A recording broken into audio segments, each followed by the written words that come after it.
Good morning, Raptor Freaks. Lexiot's here. Sunday morning, we lost a narrow loss in overtime to the Atlanta Hawks in Atlanta. And honestly, there's all kinds of good things from it, even though the outcome right at the end really sucked. And we'll talk all about all the reasons why we lost and stuff. Thank you for Monique for coming in and having a first comment. I don't know. Shane and I, we make predictions and stuff, but I listen, Raymond Jacob, I seen your comment and I erased it because first of all, I have to try and do this channel every morning. I can't have you start narratives about me jinxing them.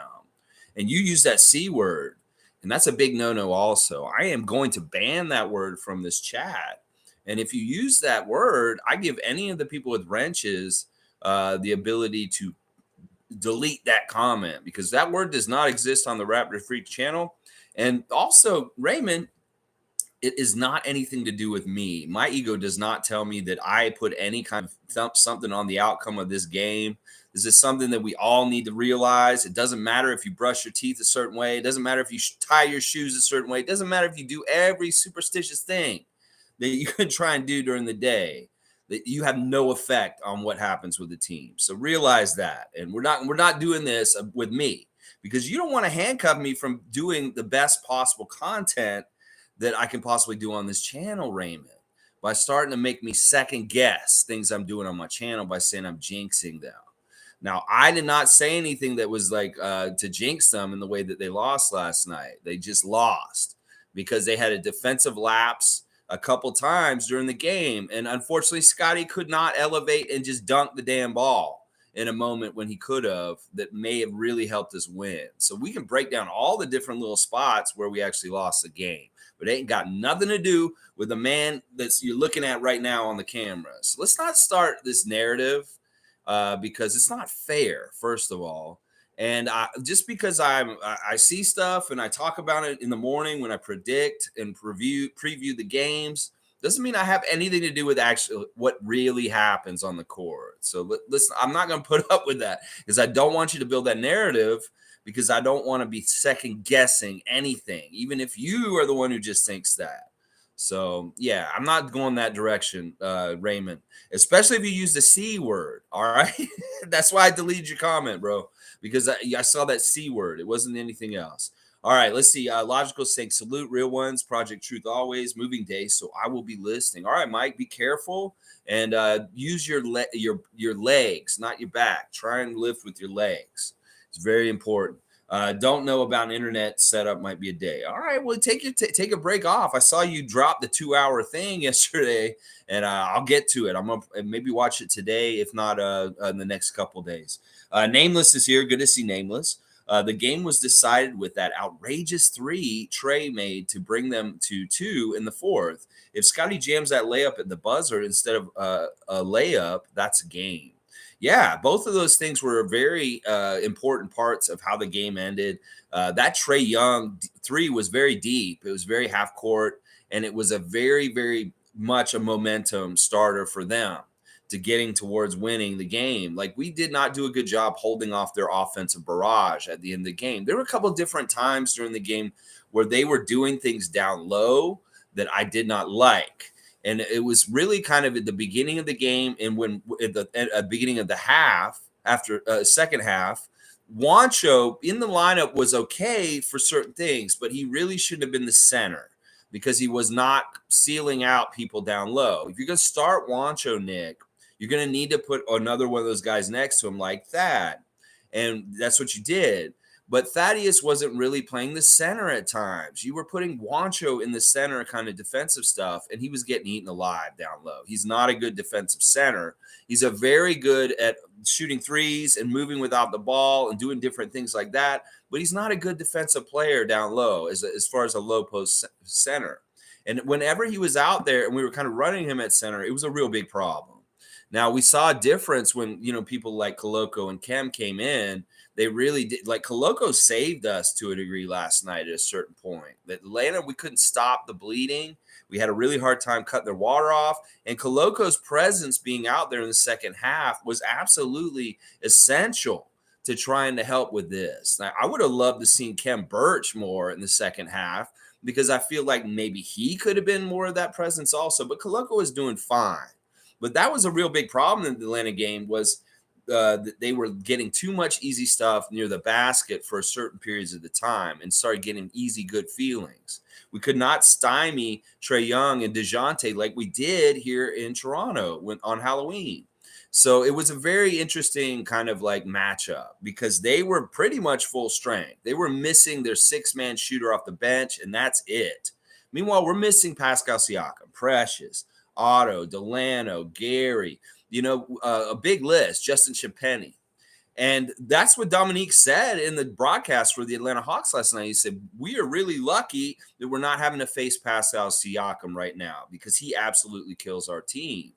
So, listen, they just barely beat us. They're supposed to be one of the top Eastern teams. I don't buy that shit. They may have beaten Milwaukee a couple times. They may have some good wins this year. But even that win last night against us, that's not a good win for them. That's a very much by the skin of their teeth, beating half of a team that is only half of them there. And I would be really worried if I was Hawks fan because you would probably needed to win with a very convincing fashion last night to feel good. And that just barely winning it, just barely on a miscue by us, yeah, I wouldn't feel that good. And the way Trae Young was acting at the end of the game, you're an idiot, bro. Like you're making that face at Nate Bjorkgren and Earl Watson. There's nobody else there for you to wave at or do whatever you're doing. And deep down inside, Trae Young, the Raptors have the Hawks number, and we're going to kick your ass when we're full strength. That it's just too bad we couldn't get the job done last night and beat y'all with half our team because we were about to. It's not like we weren't like winning the whole game and kicking your ass and controlling you the whole time pretty much for most of the game. Y'all just came back and surged up at the end. And that's kind of your MO is y'all maybe losing a lot. And then you just go on a flurry of crazy offense, a barrage. But there's a lot of different things that killed the Raptors. Your play, Nameless, is that three. And that is definitely a part of the momentum shift in the fourth quarter for Atlanta to get on top of us. But the real play that I really think fucked us up last night and the one that really messed us up and made us go to overtime that shouldn't have ever happened was when Hunter was shooting those free throws, not the ones he missed, both of them, but there was the time he got to the free throw line before that in regulation where he made the first free throw and then he missed the second free throw, and that was perfect. I was like, yes, he missed the second free throw. But what happened was we didn't secure the defensive rebound off his missed free throw, and they got the offensive rebound off that, and then they scored another basket on top of that, and that was a three-point play. And that was really when they went ahead of us, was that horrible box out in that missed free throw by Hunter when there was still regulation. If we had just closed out that and got that rebound, we might have just won the game in regulation, and there wouldn't have been any overtime at all. But the fact that they got the offensive rebound off that missed free throw and then they made a shot, that really, really killed us right there. That play, and obviously the very last play of the game where they were absolutely in disarray, not really keeping track of where everybody was. And then boom, the son of one of our assistant coaches kills us. And it really was A.J. Griffin who brought this win home for the Atlanta Hawks last night. He was the guy who scored the most points for Atlanta in the overtime. He was the guy who made the big basket right at the end for them to win. He did all this kind of stuff right at the end of the game to help them win. And we were forgetting him. It's like, what the fuck, Raptors? We have his dad on the team. He knows what he can do. He's been watching him since he was a little kid. How the fuck did we lose him so much in this game last night? How the fuck did we play off of him so much and allow him so many easy baskets near the end of the game? Sure, I know. You got to go double Trae. You got to go double DeJounte. Whatever. No, don't do that because that really messed us up. And A.J. Griffin did stuff to us last night that we would hope Scotty Barnes would do to them. And that's the thing. I know I said this the other day, and some people may get upset by what I'm about to say. I don't know if Scotty's got that clutch gene. It's like, look, he had that basket right next to the basket. That is a clutch moment for him to make it no matter what. And that's what I was trying to say the other day. The difference between Delano and Scotty is that he may not have clutch factor in him, at least right away. It's something that he may have to learn and master over time because a naturally clutch player makes that play right at the end of the game and seals the deal for us. Delano might have made that shot is what I'm saying. And I don't want to cause like any problem or anything. I'm just seeing what I'm saying, what I'm seeing. And that Scotty doesn't have that clutch necessarily that we want from him in a way that it will totally win. He will learn it. And I think he will have moments to redeem himself and show that he does have clutch in the high pressure situation to absolutely make the basket, especially when he's like 1 foot away from the basket and he had time to go up and actually dunk it. And then he went up with a weak sauce layup. That's what you got to live with today, Scotty, is that you did not come up with the right effort at that very last minute. I think Delano made that shot. And I'm trying to make this a versus Delano thing. I'm just saying that this is a point I had earlier this week when Delano took us home to win the Detroit game on Monday. And that Scotty may not have that. He may have bread and butter or Jason Kidd. I'm all around stats guy who will contribute all through the game. But when the game is on the line and we need to call a number to make a shot and do some big things down there, I don't want to call his number. I'm sorry. He's not reliable. He's not, whether it's his jump shot or next to the basket, it's obvious it's not reliable. And that's not totally a knock on him. It's just at this point in his career, I don't want to rely on him for high pressure situation. Because if he doesn't make it like last night, it's going to hurt him more than it's going to help him to be in that situation. And there's other guys that need to be in it more. Now, there's all kinds of other things we could break down about the end of the game, whether they should be going for threes or twos. And a lot of the stuff they were doing, like OG kept going to the basket strong because that's what they were presenting to him at that time. And that's why he would just go in and dunk it. And I don't disagree with those calls. I think that, Dominique and the Atlanta Hawks were like, the announcers were like, well, why aren't they going for threes? Why aren't they going for threes? Well, we're not the best three-point shooting team. And you see, even though we were down by 4 with like 10 seconds to go, we made up that margin and it was 122 to 122 all of a sudden. And we had a real chance. It's just that the execution was poor in different places. And part of that execution is reflected by some of the youthful players on our team not doing exactly the right thing because they're not vet. In that last play, that was really the whole team's fault. But the people that were closest to AJ were Koloko and Scotty. And those are young guys that are like, man, you let that dude creep behind you and get in the back door. And he did that all night. He did that backdoor move on us all night, and we weren't doing anything about it. Why weren't you guys noticing that AJ Griffin was going through the back door a few times earlier in the game, and then right at the end of the game, at the very most important, crucial time, there he was again. That's just a very bad defensive lapse of like maybe it's poor like understanding. Well, this is after this play. We got to hurry up and do this, or just being organized in that moment. We had a complete defensive breakdown. In really, really bad way. Why weren't y'all watching AJ Griffin? Why? That is the reason why we lost. It had nothing to do with what I said yesterday. It had to do with them losing AJ Griffin at the very last second of overtime. So, yeah, that's pretty bad. It's very bad. And thanks for your comment, Nameless. Kareem is here. Good to see Kareem Thomas. First of all, Adrian Griffin shouldn't talk to his son for at least 48 hours. Listen, he was beaming with pride. I'll read the rest of what you're saying. Secondly, I always get torn between fantasy and watching the Raptors. Don't know how Coach Griffin pulled it off. Yeah, this is a real balancing act with him. Like in some ways, he couldn't lose last night. Either he was going to win or his son was going to win. And boy, did his son win. And in a way that dad has to be proud. I'm sorry. He just has to be beaming with pride. This may be a loss for the Raptors, but it's a win for the Griffin family. There's no two ways about it. That is the damn truth. That AJ Griffin did something as a rookie very early in his rookie career that not a lot of players get to do right away. And that's win a game in overtime on your shot.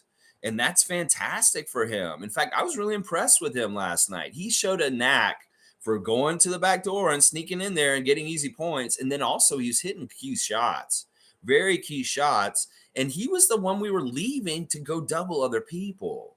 And I don't like that. I think we needed to show AJ Griffin a little bit more respect than we were last night. And once again, we had the best scout of AJ Griffin on the team. Who the fuck is not going to know every single thing about that guy and what he does? Maybe you do need to let Adrian Griffin scout the Hawks, Nick Nurse. Because then he can just write down everything you taught him his whole life and just say, oh, yeah, well, he's good at this and this. Because it seemed like we didn't understand AJ Griffin as a player. And I don't understand that as that we have his father on our coaching staff. I don't know. That's really crazy. But yeah, that push, that tug in your heart about the Raptors winning with the fantasy team, yeah, it can be tough at times. And last night, yeah, it was a very evident kind of like conflict of interest in the mind of Adrian Griffin. But he couldn't lose last night. And I'm sure he's so proud. There was a little bit of footage of him with his son after the game and just how proud he was. And, I can't fault him. Listen, family's important. Team's important, but family's important. And he has to be a beaming daddy after seeing his son kill his own team right at the last second. He has to. Shane Waters is here. Good morning, friends. What an effort last night. In order to become better, you need to learn from mistakes. This is a great loss to learn from. There was a moment in a game this summer on 2K where Scotty lost at the very last second in a game, and he was very mad. He was yelling at Lloyd and just getting upset. And I wrote in the comments, I said, these are the young lessons you learn. You learn and soak it in and feel that lesson so that you know how to do different next time. You want to avoid the feeling that you're feeling right now, Scotty. And he read my comment and he laughed a little bit. He was like, yeah, these are those lessons, aren't they, Raptors freak? And I was like, yeah, they are, Scotty. So that's a little bit of what's happening last night. Is one of those tough lessons, except not in a video game, in real life, on an NBA court. And Scotty is going to probably want that shot back. In fact, he may be feeling a little bit like the Clorox Rising Stars, whatever shooting challenge, whatever that thing with Maxey he did last year. That's what that shot looked like to me a little bit. Is that really bad, like around the basket kind of, you're right there. He could have dunked it. He really could have dunked it, but I don't think he realized that. And he was maybe a little rushing, a little bit panicked, and not too calm and cool and collected to make sure that he got it done. And that's too bad. That is just too bad. But I know that's what he's going to take from this, that he gets put in this situation again in like a week or a month from now. Maybe he does a totally different outcome and that things happen in the right way. This is the tough road to learn how to close out the game and win. And once again, every little thing that happened on the court last night mattered. The 3 free throws that you missed, Christian Coloco, mattered last night. You were 3 for 6 at the line last night. You're a rookie. You're young. You just showed up. But you and Scott, we can point at particular things that y'all did that we lost because of. Now, we could say all the guys collectively, it was a problem, sure. But there are very specific things we could look at with the 2 young players that they did last night that really messed us up. Really, really messed us up. Now, let's look at the team stats real quick. We had way more shots than them. We manufactured 16 more field goal attempts, and I love that. We made 2 more free field goals than them, and we lost by 2 points. How did that happen? Well, one of the goals I had for last night was we needed to outshoot the Atlanta Hawks. We did not. They beat us 50%, and we shot 44%. We need to beat them at the 3-point line. We did not. They shot better at the 3-point line, 28%. We shot 22% from the free throw line. And that's part of the reason why we were not relying on the 3 to try and get back at them at the end of the game, because it's not dependable. We could have been relying on the 3 without some of the most important 3-point shooters on our team, like Gary Trent Jr. Fred was absolutely cold from 3 last night. There was nobody to depend on for a really good high percentage 3 last night. So we really did need to. OG was not making his 3s either. Like this was really bad on the down low and really helped Atlanta win. That OG and Fred from 3-point land were 1 for 17 last night, guys. How often does that fucking happen? Where they take 17 3-pointers and between the 2 of them only make 1. Fred made that crazy one where Matt Devlin called it short and then it went in still. He's like, oh, maybe it isn't short because it hit the rim on the front, bounced over into the backboard and bounced around and fell in. That's crazy. Atlanta took them overtime and they beat us by just 2 points when Fred VanVleet and OG Anunoby shot 1 for 17 from 3-point range. That is crazy. That stat alone with them, if they could just have shot just a little bit better, that 3-point percentage for us and the amount of 3s that we made would have gone up. Now, the other place where they really got us was at the free throw line. They didn't shoot better free throw percentage than us, but they got 10 more free throws. Now, let's talk about the refs. The refs were pretty good for the most part, but they were a little fucked up and they did hurt us. Nick Nurse, after the game, talked about there was a stretch late in the game where they called a bunch of offensive fouls on us, and with Malachi in particular, that really, really hurt us. They got Malachi in foul trouble, and he fouled out of the game, and he was actually really, really helping us defensively and with his scoring. And that when Malachi fouled out last night, that hurt us a lot.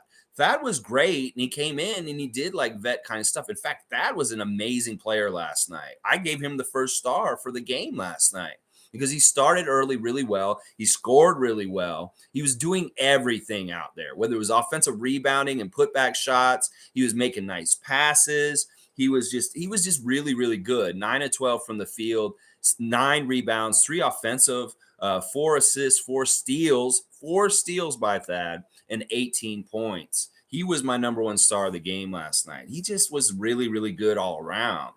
But I didn't want to see him at the end of the game. I wanted to see Malachi still out there playing there because he was the 3-point shooter we needed in the overtime and late in the game to make those threes and really carry us home. He could have been the guy who was clutch and won the game for us last night. But see, this is the thing. Malachi's been trying so hard to make our rotation for so long. When he gets out there, he's been primed to be aggressive, that he is very much a very super aggressive defender. And one of the things he does also on offense is he does a lot of stuff with his arm. And he does a little bit of sweeping. He does a little bit of that to make room for himself. And he did a couple of those moves, and he got burned for it. They called offensive fouls on him, and it got him in foul trouble. And then at the other end, he's trying to guard Trae and DeJounte. He's getting fouls over there. So he gets fouled out, and that really hurt our chances to win last night. Then Malachi fouled out. I didn't like that. Malachi is one of my stars also. He's the 3rd star. And the 2nd star is Scotty. Scotty had a good game for the most part. He just had a couple lapses, a couple of just like failures. But for the most part, he had a very impressive game last night. He did a little bit of everything last night. Very proud of Scott for that stuff. But he shouldn't have been the one that had to win the game for us at the very end. OG was doing a lot of the work, but it just didn't happen. And there's a lot to learn from this. There's a lot to learn from this in some ways. Let's see. Okay. All right. I love all the comments and love seeing everybody here. Fun guys here. Man, really gut loss. Got too many people to point fingers at, laugh out loud. Well, we could point fingers at the Hawks players. We could point fingers at our coaches. We could point fingers at the referees. We could point fingers at individual Raptors. We could point a finger at them collectively for having such a bad breakdown right at the very end of the game. You know, that is such a cheesy way to win, honestly.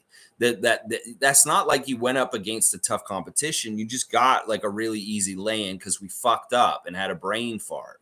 So, you know, go ahead, Trae, and wave at the bench. That's going to look so bad when we win this series. And if we ever play you guys in the playoffs in the years to come, we're going to kick y'all's ass. Because seriously, y'all are not a top Eastern team. Your record is fraudulent. And y'all are going to get exposed as the year goes on and on. You're lucky you got this one, Atlanta. Well, we're going to have a 3rd game in Toronto before the end of this season, and we will get that one. Promise you that back here in Toronto. You have a little bit of help from the home court advantage too last night. Andrew Bishop's here. Hey, what's up, Andrew? Good to see you. MK saying, I only saw the last 12 seconds of the game. What a heartbreaker. Oh my gosh, MK. that if that's all you're going to see is just the very end of the game, that sucks. There was a lot in that game that was a lot of fun to watch. So I would go back and watch it. In fact, we were controlling the whole game. It wasn't until the late in the 4th they started to come back and they took control to get us tied at the end. And then, the home team always is favored in overtime. That it's just like that they get that little extra energy boost from their own crowd cheering them on when everybody's tired. And they're like, okay, we played 48 already. Now we got to do an overtime. That is why the home team is always favored in overtime. That if you go to overtime, they have more of an advantage. And that is a part of it there. Hugh is here. I think Scotty didn't realize how much time was left and went for the lay rather than dunk. Yeah, that's definitely what happened. But he just needs to go up strong. This is just in general, like him and Koloko around the basket. They need to be more manly about going up and just saying, fuck y'all, I'm going up and dunking it, just like OG does. It may take them some time to get that and figure that out. But that was a moment where Scottie needed to do that. He needed to not hesitate just in case there's a defender around him or anything like that. It was too sheepish. You got to make sure you make that shot, Scott, when you're that close. You look like Biombo when you miss that close. And that is a Biombo thing to do. It's like, you're that close. You can do it. Just make it. Okay, Nameless is saying, of course it didn't have anything to do with you, Lex. Laughing. Why? Why am I so powerful? I did wake up this morning and I saw on my YouTube channel that I'm actually at Raptors Freak now. They added that last night while I was asleep. And I'm like, ooh, I can now say at Raptors Freak. So if you want to at me, at Raptors Freak, because it is me now with no numbers on it, just at Raptors Freak. Yeah, I don't know. I mean, listen, I don't like these words. I don't like getting into this realm of sports fandom where you start talking about that C word that rhymes with purse. You start talking about jinxes. There's none of that kind of stuff going on. Sure, I do some superstitious stuff on game days to try and get the settings right and say, oh, I did my stuff that I normally do, like workout, message Stevie Roots, do a couple of different things that I do every game day.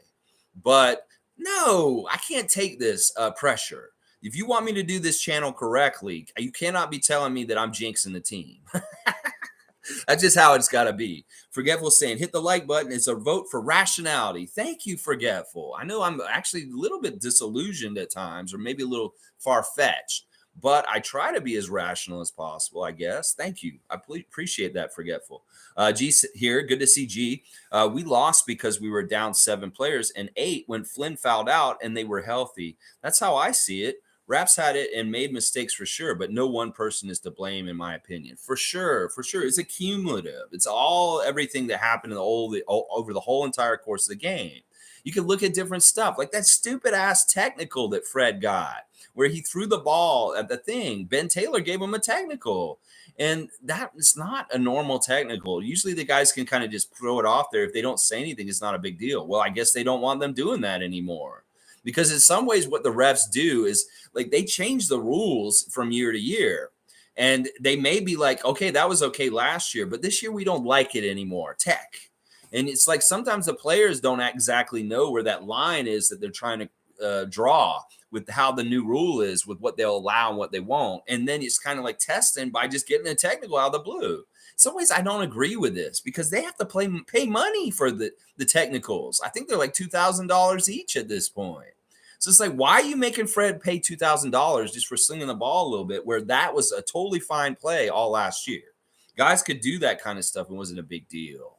It sucks. You think about that, and that's one point. You think about every little, like I said, microtransaction of the whole entire game and how it adds up to what happens at the end. Well, that's what we need, a good, strong, thick layer of maple syrup. 100% Canadian maple syrup, meaning a lead. I always say this in any game. Raptors, don't fuck around. Get a 10-point lead and don't let it be close at the end of the game, because dumb shit happens like what happened last night. That if they'd been able to keep that double-digit lead like they had at times last night, right up until the end of the game, that there wouldn't have been no problems.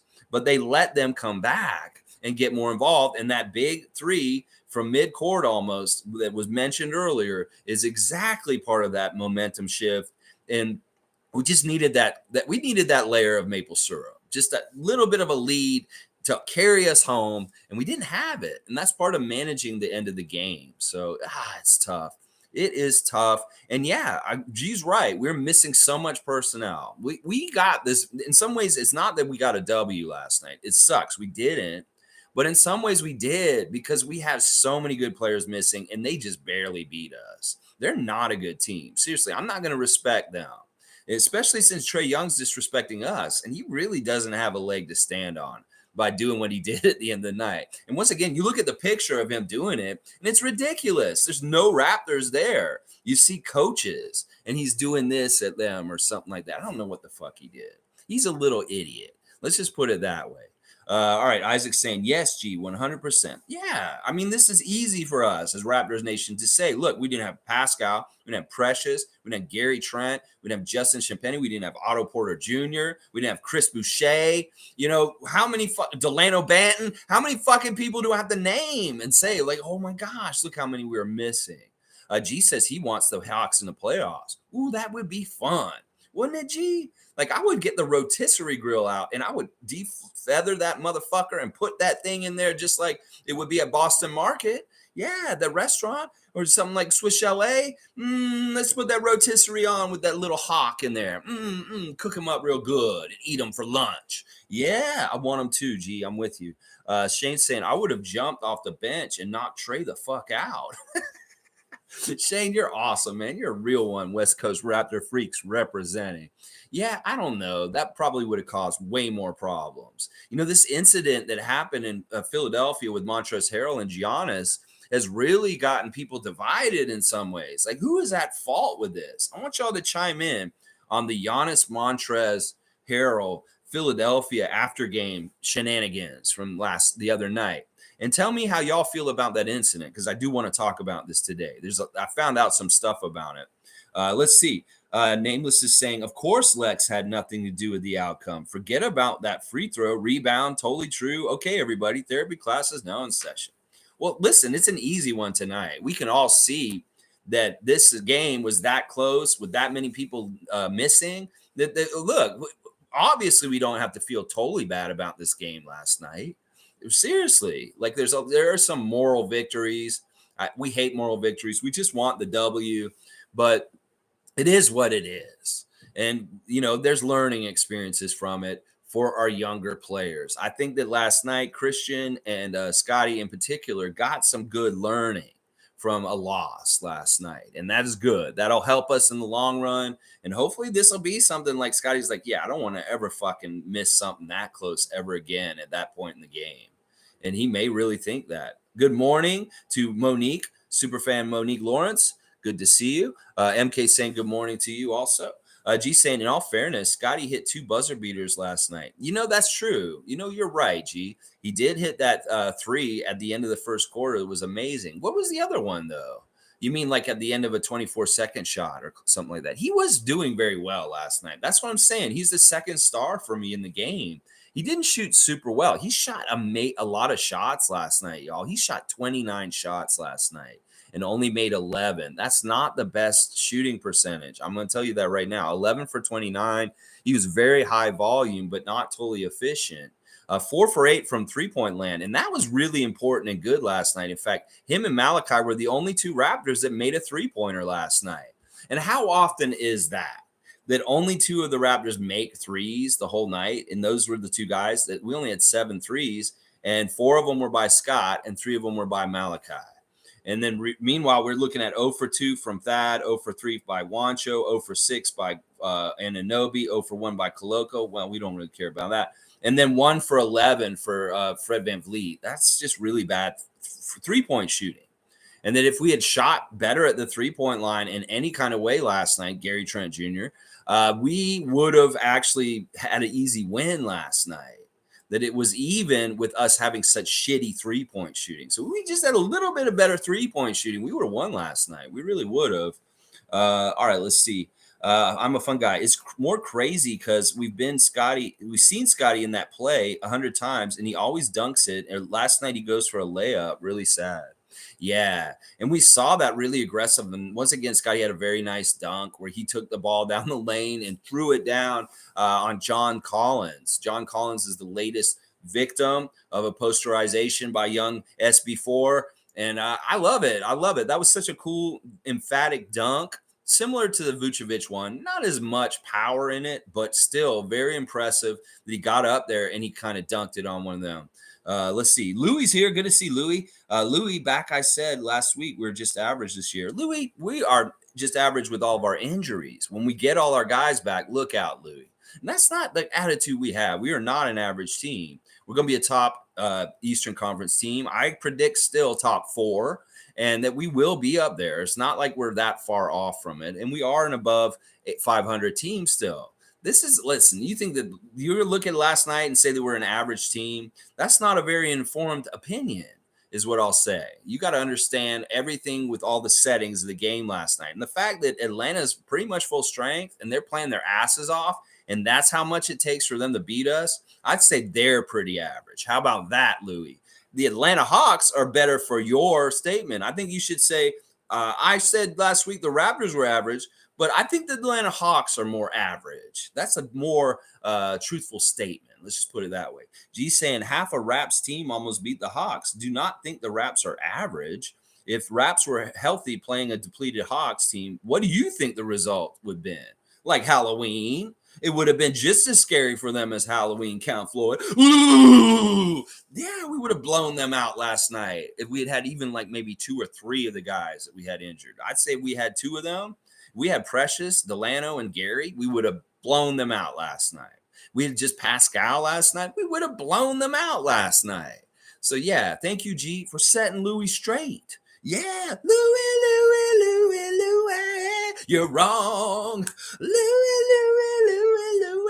so wrong. All right, Hugh is here. I think it's a learning process. Scotty has almost never been the main guy during the end of the game. It was more experimental, similar to how Pascal eased into that clutch guy with lots of reps. Yeah, exactly. This is what I'm trying to say, y'all. It's like sometimes you just don't come pre-packaged and like naturally are just good at clutch situations. You know, I monitored this summer in his 2K, but I don't really understand if I don't think that you can actually monitor like clutchness through a video game to the real life game in that way. But I was trying to think about it that way. It's like, well, Scotty is a big shot. Are you going to make the shots? And often these guys were not clutch in the 2K games. They would miss and lose, but sometimes they were. Very rarely, very, very rarely. And that's what I'm saying.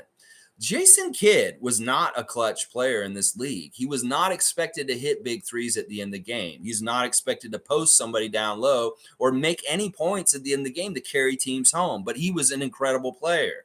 He was a Hall of Fame player. He was an all-star, and he was a very good player, averaging almost triple doubles and doing things like that. This is what I was trying to say the other day. That in some ways, maybe Scotty needs to be more like Jason Kidd. I would love for him to get a clutch factor and be a closer. But in some ways, maybe he's not a closer because Jason Kidd was not a closer. He did not close games out. He always had somebody like Jim Jackson or Vince Carter, somebody around on him on his team that would be the closer, that would score to make the points at the end. And he was setting them up. So in some ways, this may be what Scotty needs to be at the end of games. Is a facilitator and a setup guy for another guy to make it. I don't know if there was a pass in that moment that he could have got to somebody. I mean, there were some really amazing passes down underneath the basket. He did that one wraparound that got to Thaddeus. It was amazing. There was Thaddeus passing down low to like OG, and then all of a sudden he got a dunk, even though he had the ability to get up there.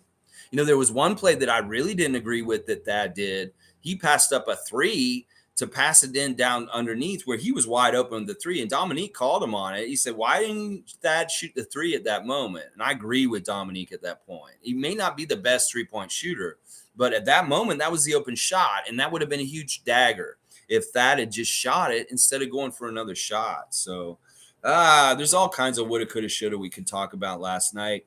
And this is true, what Hugh's saying. It's a learning process. Scotty got a lesson last night, and, you know, he gets put in this situation again. Hopefully it's a different outcome. Monique is saying 3 stars. You say Thad, Malachi, and Bo Cruz. Bo Cruz is pretty good. And bonus for OG. Yeah, OG wasn't bad too.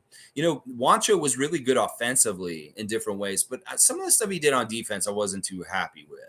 But he was really good. At least he was scoring a lot last night. Let's look at his stat line real quick. He was 5 for 9. He missed all 3 threes. He missed 1 free throw, which sucks. 9 rebounds, 2 steals, 10 points. So his best scoring game for the Raptors so far. And he started. In some ways, I wish they had started somebody like Birch or Koloko, though, instead of him. But, you know, it is what it is. We can't really go back and change it. So, yeah, I like what Juancho did for the most part. But later on, he didn't play late in the game because he was a defensive liability in some ways. And, you know, there was a point in the third quarter where they were absolutely not sealing anything down low, and they had to bring in Koloko. And when they did, that it all changed and got better. Just his shot blocking presence out there is huge. In fact, if we're going to look at both sides of the coin with plus and negative, there were things that Koloko did out there that changed the game just by being his presence out there once again. And that he is really good. He's going to be so good for us. He's just so young and raw. And we're going to get him more shaped as a player and capable and just smart and savvy, he's going to get better and better. So good. He's going to be so good. My three were uh, Thaddeus first, Scotty second, and then Malachi third. Those were my 3 stars. And Malachi off the bench last night, 28 minutes, 7 of 12 from the field. That's really good. 3 of 6 from 3, 5 rebounds, 3 assists, 2 steals, 17 points. He was a +9. In fact, because he fouled out and we were still winning at that time, he's one of the few pluses on our team after everything that happened by the end of the game. So, yeah, Malachi, best game of the year. I really like how aggressive you were, and you were playing very, very well. It's too bad that your aggressiveness on defense turned out to be something that hurt us in some ways because you fouled out, because we could have really used you for the whole rest of the game. Cool Cat saying, good morning, Raptor Free crew. Young Guns tried their best. We are witnessing the development of Scotty. Scotty needs a mean streak. Yes, Delano Banton is mofo cold-blooded. Scotty careful of the yips 2 times in his career. Yeah, the yips. Yeah, all right. The youngins did try their best. I mean, the mix of why? What what? Maybe they should have been playing Cam at the end of the game instead of Koloko. In some ways, I don't. Koloko's important and he's good and he's a new look, but he really doesn't have the whole pro wherewithal and smartness yet. And that at crucial times and in close games, he may not be a dude we want out there. We may want the vet, Cam Birch, out there at that time in the late game situations where it's really close. Now, it's good experience for him, but we're going to do that. We may get burned for it like we did last night. Because it really was Scott and Koloko and maybe a little bit OG that let him leak out and do that play. It was so stupid. Like, a lot of people were saying, why are you guarding Trae so close? It's not like he's sure he can make those half court shots, but maybe, yeah, they totally lost track of Griffin. And that really was the biggest nail in the coffin for us last night. Right at the very end. It's so crazy. It is so crazy. I love that Delano has a natural inclination to be successful, to be clutch, and to win games. We saw it on 905. That's what I'm saying. He's practicing it. And maybe this is part of Scotty practicing it and having failure with success. So we'll have to see over time. Hopefully, Scotty will look more and more like Delano and being very capable of closing games out, making clutch plays, huge baskets to help the Raptors make sure they win, because that's a big part of what happened there. Andrew's saying BS ending, but fun game. Don't sweat the road losses. Yeah, I'm with you, Andrew. I'm with you. It was a BS ending. We hate to see it. Of course, it's going to be a great highlight for NBA to put all over the place and say, ooh, all this stuff. But, if people really dig a little deeper like we do, they'll see the reason why the Raptors lost. And that, in a lot of ways, the Hawks are pretenders. They very much are a pretender Eastern Conference team. They're not a serious, legitimate championship contender, because any team that does stuff like we do is going to take them apart. So, yeah, you go ahead and have your good feelings about last night. You go ahead, Trae Young, make yourself look like an idiot. But you also, what, you're making us have more gumption to want to beat your ass next time, waving at our bench. Callie's here. Good to see Callie. I was losing my mind, pissed that we lost, but proud of the effort. Yeah, it's just one of those games, Callie, we've had over the last year where it's like we know the Raptors are at a detriment because they don't have enough players there. And they gave a super huge good effort, but it was just short of making sure they got the W. We can't get too mad because, obviously, you don't have Pascal Siakam. That's an all-NBA player. You don't have Precious off the bench. This was such a good player. One of your best three-point shooters, Gary Trent. Chris Boucher, your best bench energy guy. If he had just been in the game, that may have changed the game completely. We just had Chris Boucher last night. So there's a lot of woulda, coulda, shoulda that's going on today. And we can hold our heads up high and know that we just barely lost to them in a split second at the last second in overtime by 2 points to pretty much the full roster of the Atlanta Hawks. So, yeah, you feel real good this morning, Hawks fan, and getting your overtime win by the skin of your teeth against half the Raptors team. You feel real good. You go ahead and feel good, because this may be the only time you'll feel good against the Raptors, and any time coming soon. Fun guy saying, damn, for 1 for 17, my God, and we still almost won? The Hawks are trash. See, Fun guy's exactly right here. I hope we do get them in the playoffs. That would be so fun. mess up. Rotisserie bake those motherfuckers. Rotisserie you motherfuckers all over the damn court. Yeah, we'll stick that thing right up your ass and roast you right in the middle of your damn court. Yeah. Jimmy Pope saying Atlanta got so lucky. Yeah, well, I mean, yeah, there was some luck. There's some skill in there too. I mean, Trae Young making that pass and recognizing that he's such a court vision. There were a couple of plays where he killed us in transition just because he can see so far down the court and loft these crazy ass passes. That double pump dunk by John Collins after the shot. The guys just didn't get back. They're feeling too good about some shot they made. And boom, Trae Young's throwing the ball all the way down the fucking court to John Collins, and he's double pump dunking it. You know, that really hurt us, is like the court vision of Trae Young and not respecting it. That was a really bad part of some of the things the Raptors were doing. Seymour Pape is here. Let's see what Sheriff Seymour Pape is saying this morning. I love this shit. Oh, man, you guys are filling up the hoop. Gut-wrenching loss. Would love to see the first-round matchup against them. Them Hawks going down next time. It's stamped. Time up. Yeah, I'm with you, Seymour. I would love to get some get back against them. Ooh, you want to start a rivalry with us, Trae Young, by talking shit, you little punk-ass motherfucker? You go ahead. You can get a rivalry with us real quick. Oh, my gosh, acting like that.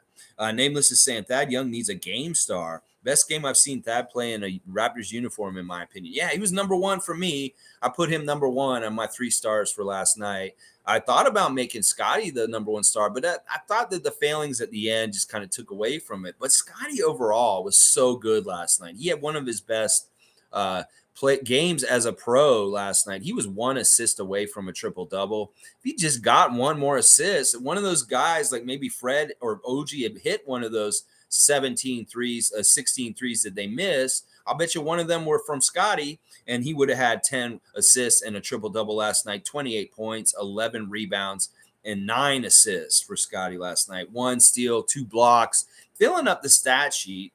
Didn't shoot, like I said, very well from the field goal. Not efficient, but 11 of 29. The fact that he took 29 shots is crazy, because that's like 10 more than he's ever taken in most games. He really was a high-volume shooter last night.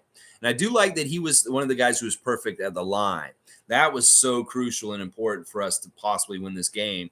The 7 for 7 at the line by OG Anunoby. We saw him late, calmly and coolly collected, hit 2 clutch free throws to keep us in the game. That OG getting practice at those high pressures on the road, free throws, with the crowd going crazy and the game on the line, OG comes through. And that is something that is really good practice right there. That could have easily been a place of failure and a place where we would have all grown and been like, well, what the fuck? We don't deserve to win this game after all anyway. Well, OG made sure he made those 2 free throws, and that was huge. And Fred being 6 for 6 at the free throw line, Scotty being 2 for 2 at the free throw line, it was really good. Now, I look at Koloko and I see 3 for 6, and I hate that. He missed 3 free throws last night. I absolutely hate that, and that's bad. Now, the refs were, a little bit fucked up, partly because they were doing 2 different things last night. One of the things was they were swallowing the whistle and letting them play. Like, there was a certain level of physicality that was allowed in the game last night. But once again, they draw the line where that line gets crossed. And it's not always consistent on both ends of the court. And it's not always consistent throughout the 4 quarters of the whole entire game. That it was switching around at times. Like, this may be a travel on sometimes. I'm sure they weren't doing travel calls like the last few games recently. There was more offensive fouls, how they were switching it back and forth. And they were really nice to us. In fact, there were some plays where OG was charging to the basket, and he could have easily gotten a charge because he kind of lowers his shoulder a little bit, but they called defensive foul, and they put him on the line instead. I give them credit for that, because often those plays with OG bullying his way to the basket, they'll just call the foul on OG and say it's an offensive foul, but they didn't do that. They were actually calling it correctly, because usually the guy who would come and try and take the flop was moving. One time it was Trae Young, and he was kind of cat corner to him, and he was still kind of drifting, and he hit him, and he got so upset after that play because he really thought that he drew the charge. Well, they put OG on the line, and I love seeing that. In fact, I was really happy that Ben Taylor and Lauren Holtkamp and Sean Corbin were doing that, because that was showing respect to OG as a superstar, as a player, that he was actually getting calls instead of just getting those bull offensive charge calls and turning it over and going the other way. He actually got some respect for that. But on the other, like what I said, the line was drawn, and at different times we were on the other side of the line. And it isn't always that we're playing consistent, but the line changes during the game, what the referees will allow and not allow. At certain points, there's all kinds of contact and everything's fine, and they're just letting them play, swallowing the whistle. And then other times they're touchy. And that, when they pick and choose those, when those times are, is really important. The challenges were interesting last night. I think Nate McMillan really fucked up when he called the challenge so early. He probably needed it for most of the end of the game, because there were some calls that he could have challenged, got overturned, but he couldn't do anything about because he had already used it. And it's too bad that the Raptors wasted their challenge on a Malachi play where he did foul, and he lied to Nick. He said, no, I didn't foul him. Well, you did fucking foul. And you lost us a timeout by being emphatic that you did, Malachi. Because Ben Taylor's seen that, and he knew you did foul. And it was when you came across on the arms on that play, that was actually still a foul. And I agree with that call. So in some ways, they did call a really good game, but also some of the calls were timely and important to hurt us to lose. And those offensive calls, some of them late in the game really did hurt us. And that's what Nick said after the game. The offensive calls, fouls on us really helped us at times. But you know what? Listen, the refs, I can't say that they were absolutely awful. Now, some fans are saying that they really screwed us over last night. But the reason why we lost last night was absolutely a defensive breakdown at the very last second of overtime. That ultimately is the main thing that you got to point to and say, cause of death for the Raptors and losing last night? Well, defensive breakdown in the absolute last second of A.J. Griffin getting a layup to go up by 2 to win the game at the very end. All the other stuff, sure, it all added up to it, and we could have gotten a better lead and held it and then avoided all this shit. But everything else was inconsequential up until that point where we fucked up on defense, and that's where we lost the game. All right, let's keep going. Yeah, Atlanta got so lucky. So lucky. All right, let's see. Cowboys here. Good to see you, Bradley. Good morning, Lex and Raptor Freaks. I'm proud of our team. With so many players out, we're stacked. Let's go next game. Bring on Brooklyn. Yeah, we got Brooklyn on Wednesday here in Toronto. We got to get some get back against them. We should have beat them in Brooklyn in the second game of the season, but we did not. KYRIE took over. Well, KYRIE's going to be back. Apparently, he's playing today. I think that he's back for his first game back from the suspension. He jumped through all the hoops, and he's being reinstated. He's made some great statements denouncing anti-Semitism. He's met with a lot of different people. He's donated some money. He's met with the commissioner. He's met with the owners and the owner and his wife. He's got on his goodwill tour, and he's making it all happen so he can come back and reclaim his NBA career just in time to come play us. Well, hopefully maybe he'll fuck them up a little bit, because they've been kind of playing better without him recently in his suspension in some ways. And who knows, maybe he'll mess them up in some ways, chemistry wise or something. Who knows? He is a talent, and he does help them. And he was a big reason why we lost to them already this season. So we'll have to see. I'll do all the research, and we'll have that preview on Wednesday. Tomorrow, Monday Memory, and Tuesday Trivia on Tuesday. We're hearing that Maxi's out for like 2 to 4 weeks now. And that's just too bad that we don't play Philadelphia during this window of time when they don't have James Harden and Tyrese Maxey. This is the perfect time to be playing the Philadelphia 76ers. Well, we're just not fortunate enough to have them on our schedule right now. And this really does indicate also that part of the reason why your record could be messed up or up and down in different ways is when you're catching different teams at different levels of strength. Teams that are catching us right now have an advantage because we don't have Pascal Siakam. So in some ways, they have an advantage over teams that don't see us until other times of the year. And that sucks. I'd love to play Philadelphia without Tyrese Maxey, but I don't think we're playing them anytime soon. And that's too bad. That really is too bad. All right, let's see. Monique is saying the next game will be different. I'll be there. Nets, who will rest well, guys? Well, we hope that some of our guys come back. Can we just get some of these guys back? Like Chris and Gary are sick. Although Gary sounds like he's hurt and sick. We get Chris back. Maybe we get Delano back on Wednesday, Otto Porter. And, then we get Pascal back for Saturday against Dallas and Luka. That's really where I'm aiming for. Originally, when they said Pascal was going to be out, they were aiming and saying the game that he should be back, if everything goes absolutely perfect, will be next Saturday against the Mavericks here in Toronto at 3 p.m. in the afternoon on Saturday this week. That Pascal can be back for Saturday's game against the Mavs and Luka, I'll be very happy. Now, hopefully we can get Precious back within that window too by Saturday also. Now, I don't think both of them will not be available for Wednesday against the Nets, but hopefully we'll get some of those other guys that have lesser injuries back by then. And it's great that we have all this time off. It really is a godsend and perfect timing for having days off between games the way we do right now. And the fact that they're at home for a lot of the games that are coming up too really helps also, because we can use our own facilities to really, really help these guys get therapy and health back by doing all the best stuff on the best top-notch equipment at OVO Athletic Center and at the Scotiabank Arena. So these are good things in our favor. Let's see. Hugh is saying Trae Young waved at 2 players. They start in the Raptors 905. I hate how people try to call him a villain just because of his corny celebrations. So you like Trae. I just think that he's weird. He's a weird player. Like, he's very talented, and I won't discount him on that. But in some ways, I don't know. He bugs me. He rubs me the wrong way, partly because of his corny celebrations. In a lot of ways, showing people up and being a show-off like Joel Embiid is not an endearing trait for people around the league. And, when we're young, we're taught in sports to have good sportsmanship.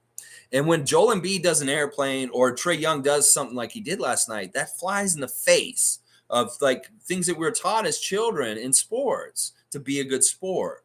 And I know that it's corny and maybe it's harmless in some ways, but I disagree with that. I think it isn't harmless when guys like him and Joel do things like that. Because what it is once again, Charles Barkley said he didn't want to be a role model. Well, you guys are fucking role models. And little kids will mimic you and they'll go do it in their games. Like, I've seen all these horrible clips of youth basketball where kids are acting like absolute assholes. Like where they're bouncing the ball off other people's heads in the middle of the game and then getting the ball back, where they're like taunting people, where they're talking shit, where they're making, awful gestures towards people. And that's why I don't agree with this at the NBA level. The dude's doing this kind of stuff, not practicing good sportsmanship and looking like this on the court, influence little kids in their games, and then they act out, and it's just really bad scene. So I do not agree with this. I mean, I say that they may be corny and they may seem like they're harmless, but they're not. There's children in the crowd. That was kids' night in Atlanta last night, and they had a lot of kids in the crowd last night. So what? You gonna fucking win the game, be a good sport, and show the kids how to win honorably and gracefully, and not do shit like that, because the kid may try and do that in the game that they're involved in, and it could just cause all kinds of problems and issues. So I don't agree with this. I think there's no place in sports for Bush League shit like that. And this is an instance where Trae Young is going to get that Jack Armstrong. You get what you get. And it may be that he gets a receipt from Pascal Siakam in the last game that we play them later this year.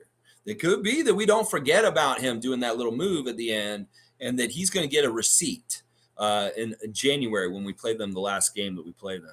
So, yeah, let's keep going. Jimmy's saying, laughing my ass off, waving at the bench like he doesn't know who we were missing. Bum behavior. I know. It's like, okay, go ahead and make Ron Harper Jr. feel bad for traveling in the middle of the night from Delaware to come and make this game from the G League game. And he didn't even get to play. And then he just got taunted by Trae Young. Poor Ron Harper Jr. Why are you picking on him like that? He didn't even play in the game. And those other guys, they probably already went to the back. I mean, it's like he said, there's like Jeff Dowtin Jr. and Ron Harper Jr. there, and you're taunting them. Okay, you really hurt Nate Bjorngren's feelings and Rico Hines and those guys. Those are the only people that are sitting there. You don't see any players where he's directing it at. So I don't know. Maybe he's doing that to Earl Watson. Like, don't mess with Earl and Rico. These guys are G's. We will come back and get you. And it may be that Earl's like, yeah, we got to get Trae for this. And he may be telling the players that. Who knows? We'll have to see what happens in the third game when we play Atlanta for the final time this regular season. Let's see. Candy Kush is here. Good to see you, Candy Kush. Every morning, 9:30 a.m. Eastern Standard Time. Raptors Freak is live streaming, and come in and talk to me. Let me know what you're saying. Scotty needs to finish strong. Yes, Scott.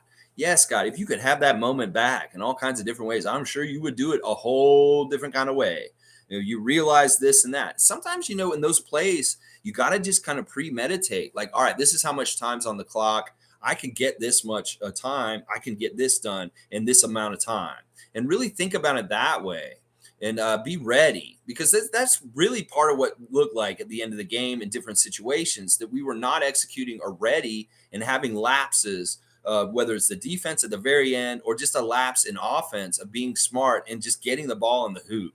And yeah, that was pretty bad. Fun guy saying, I can't believe the jinx is a thing. It's supposed to be a one-time joke. Laughing my ass off. Nah, fuck that shit. No, they ain't got nothing to do with it. Jinxie's a cat that was drawn by Hanna-Barbera, and he chased Pixie and Dixie around. That's who Jinx is. And ain't got nothing to do with this. And I'm not doing anything to them because I said stuff about them this week, and they beat Miami. They beat Detroit. I said the same kind of damn things for those games that they won, just as much as the 2 games that we lost. Raymond Jacobs said I've jinxed. All right, no, we're not doing that. And it ain't got nothing to do with me. I'm not that important or end all be all in the world of the cosmos and sending out energy that I can fucking have that much power. Nameless is saying that was a big time contributor. Last night, I was ultra impressed. He keeps getting better and better. Yeah, some of the people who were kind of dissing getting Thaddeus and wondering why we want him or something, they come around. They actually understand now. Oh, okay, that is why you deserve an apology from me. Because he was showing an all-around kind of stuff last night, just being in the right spots. I mean, we see a Fred VanVleet air ball, and then who's under the basket grabbing the ball and putting it in, still getting us a score? Thaddeus. And that was awesome. I was like, oh, I'm groaning. Oh, my gosh, Fred is shooting so bad. But boom, Thaddeus grabs the ball and puts it in anyway. So there was a lot of fun stuff like that, whether it's passing, stealing, rebounding, making shots, good leadership, just savvy smarts. There was a lot of that. Going on with Thad Young, and I'm glad everybody's noticing it and understanding it now. So it's really good. Seymour's laughing. Let's see. Andrew's saying no one player or one play can be blamed. That is the definition of team sports. Yes. That was a team effort that lost at the end with that last play with AJ Griffin.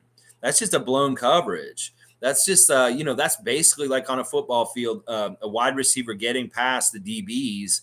And the quarterback just launching a Hail Mary, and boom, there's nobody near him. And everybody's like, what the fuck? How did that wide receiver get so open downfield? Like, what the fuck is the cornerback doing? Where are you, cornerback?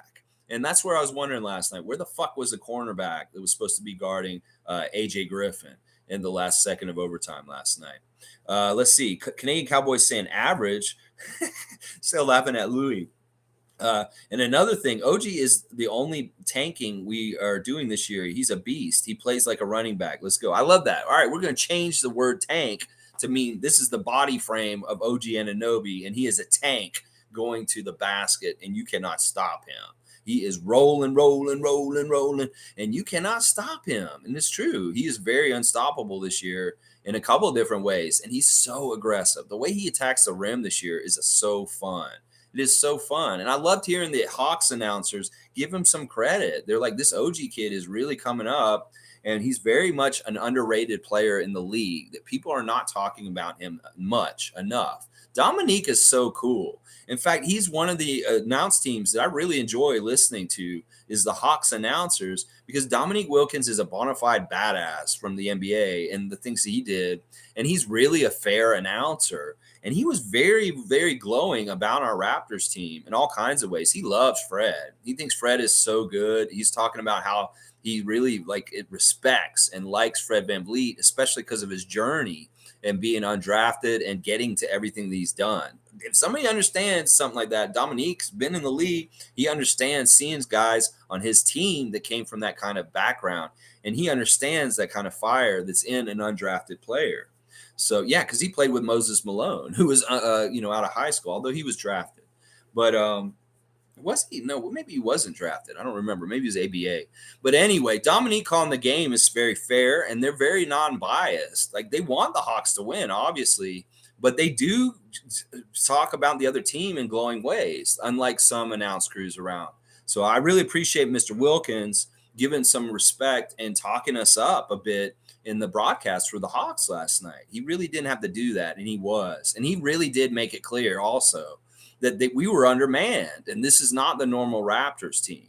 So kudos to the Hawks announce team for being a fair announcing team. I really appreciate them. Let's see. All right. Seymour's saying, why are they throwing Gary's name around in trade talks? Don't move him. We moved Norm for him. I don't want to see a trash player come to our team. Keep it solid. Keep it Raptors. Yeah. Well, in the last couple of days, we've seen some stupid ass rumors about him for James Wiseman with Golden State.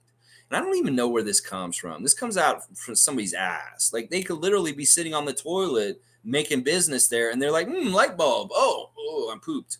I should make up a rumor about James Wiseman getting traded to the Raptors for Gary Trent Jr. There's no truth to this. First of all, this is the wrong season for trade talk. Everybody who says, trade talk should be going on right now, this is not the time of the year that anything that's trade talk wise is realistic, because nobody's trying to make a trade right now. They're trying to figure out their team and get settled and figure out their identities for the year. So it's so stupid. You can tell right away when something new comes out right now, whether it's SGA or Gary right now, that it's full of shit, because this is not the time of year when everybody talks about this. And let's break this one down even further. Does Gary Trent Jr. something that the Golden State Warriors need on their roster? What they're already built with and everything that they have, is he the kind of player they really need when they have Jordan Poole, Klay Thompson, Steph Curry? So that doesn't even fucking make any sense. That the Golden State Warriors don't really want Gary Trent Jr. They may say they want it, like the fans want it or something, but I don't think they want him on the down low. And then in reverse, why the fuck would we want James Wiseman? He's exactly what we have a whole bunch of on our team. We don't have enough Gary Trent. So the deal doesn't make any sense logic-wise. That neither GM of either team would want that deal. So it's just some fan fiction made up that got some steam in the last couple of days.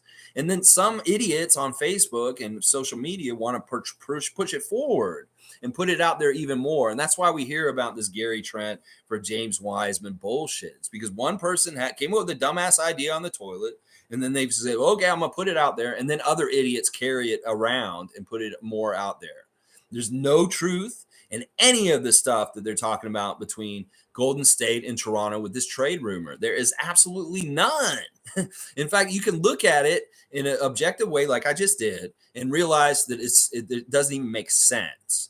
So, yeah, it's so dumb and it's disrespectful, and I hate it. And sometimes it's just stupid-ass fans just wanting to talk about trades, and that's all it is. Kareem's saying, fuck Trae and his pubic hairstyle.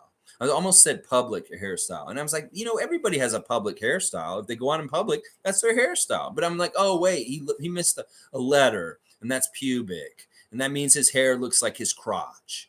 Yeah, I could go with this. Yeah, and because of his little cheap shit last night. Yeah, fuck Trae. We'll say that. Yeah. Seymour Papis saying every Raptor freak has that Sam Mitchell friend. When we lose, they talk shit. When we win, they look surprised. This is really funny what you're saying, Seymour, because I agree with this. And this may be partly what Louis is that, you'll have friends and they'll tell you, like, oh, I am a Raptors fan. I really love the Raptors. Why are you so negative about them then? Like, you talk shit when they lose. Like, oh, yeah, they're just as bad as I thought they were all along. I was right. They're horrible. They'll never make the playoffs again. Yeah, they're just going to be horrible this year. I wish you'd just realize this. I was like, what? You're not a fucking fan if you think that way. And it's funny, like, oh, they look surprised. Well, they're acting like the NBA media in the U.S. is what it is. Because that's what it sounds like there, is they're going to talk shit just like they hear the NBA media talk shit about us on ESPN and different places. And then when we're actually pretty good, they're reacting just like ESPN also. Oh, they're really good. I'm surprised. Oh my gosh, the Raptors are in the playoffs and they actually look like a real contender for the championship. Oh my gosh, Toronto Raptors NBA champions 2023. How did this happen? Oh my gosh, so surprised. Well, you just want to open your eyes to the reality. And especially if you're somebody who lives in Toronto, can watch the games and really look at them closely all year long, then you're being ignorant on purpose if you don't realize how good this team is. Anybody who's bringing a narrative like Louis this morning that they're average after last night, they don't understand basketball. They don't understand, like, when you're missing certain players, your talent level drops. And what I saw last night is a half a Raptors team has just about the same amount of talent as a full Hawks team, is what I could say right now. Is like we could have half our roster and then we're just as good talent wise as the full Hawks team, is basically what I learned last night, because that's basically the damn truth. They're almost full strength. They're missing Bogdanovich. Okay, one player.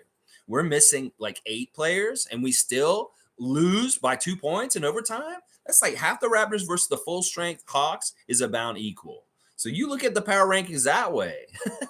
You know what you need to do? You need to give us double times 2, because we're not factoring in what we're doing right now with all those guys missing. That is a big part of it. And oh man, it's crazy. Hugh is saying the trade rumor was Gary Trent for Wiseman and Kuminga. Any thoughts? I want to play devil's advocate, but not sure. I don't want that young talent from them. First of all, Warriors, they don't give up on players if they're not, like, there's something wrong with them.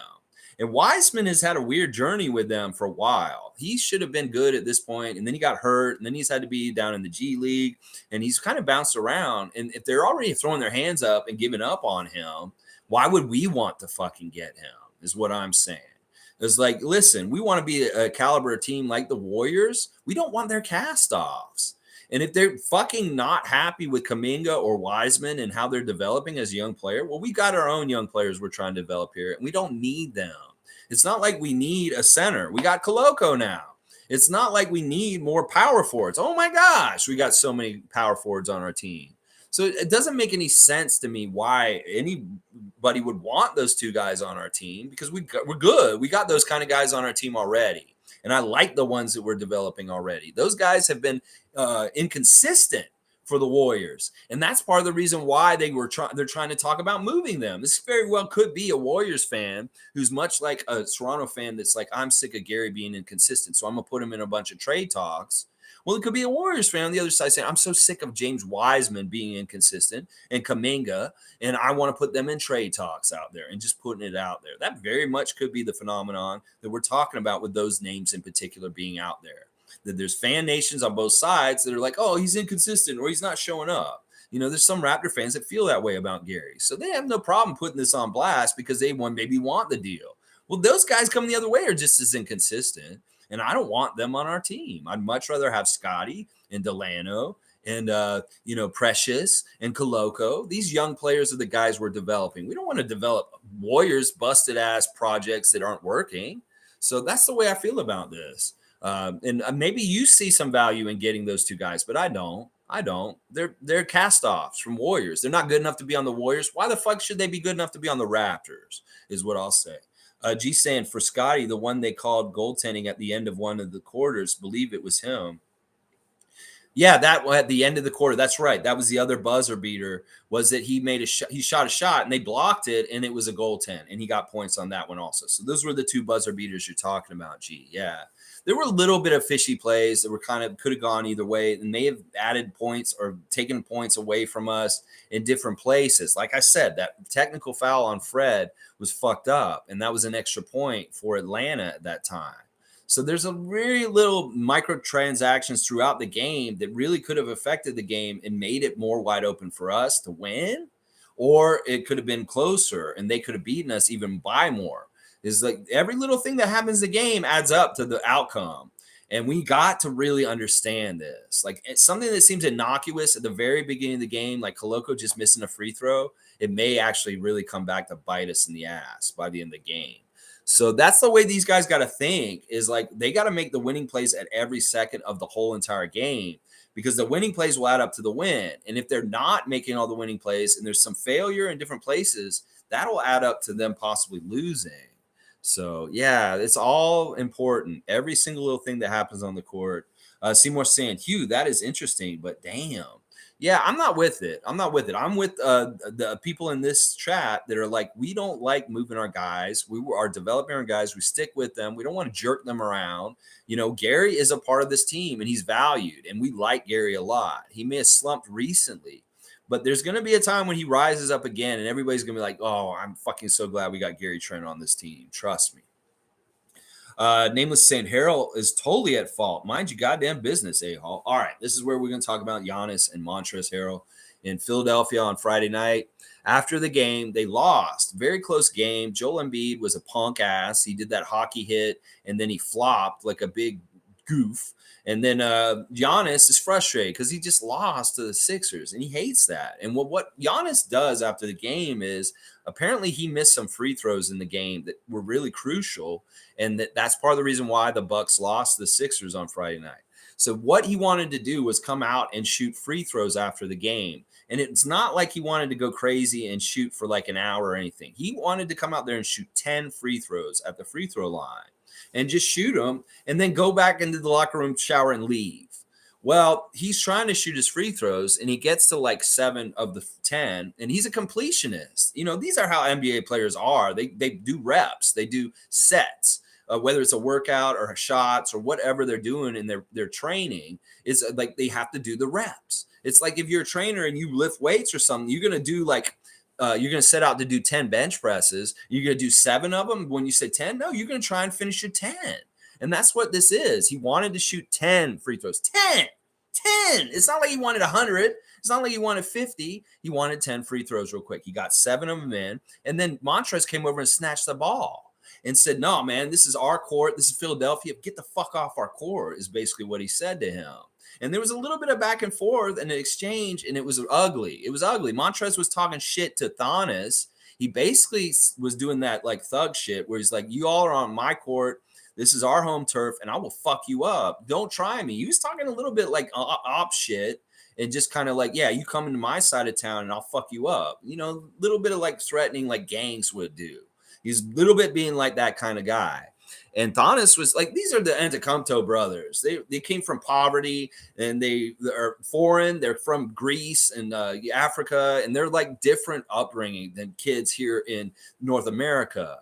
So like Giannis in that energy with Montrez, who just got arrested this summer for 3 pounds of pot being in his car in Kentucky, is like, it's a culture clash to a degree. And Giannis may be like, I'm not taking him seriously. He's kind of smiling, but also Montrez is trying to be like a bully, like a street thug.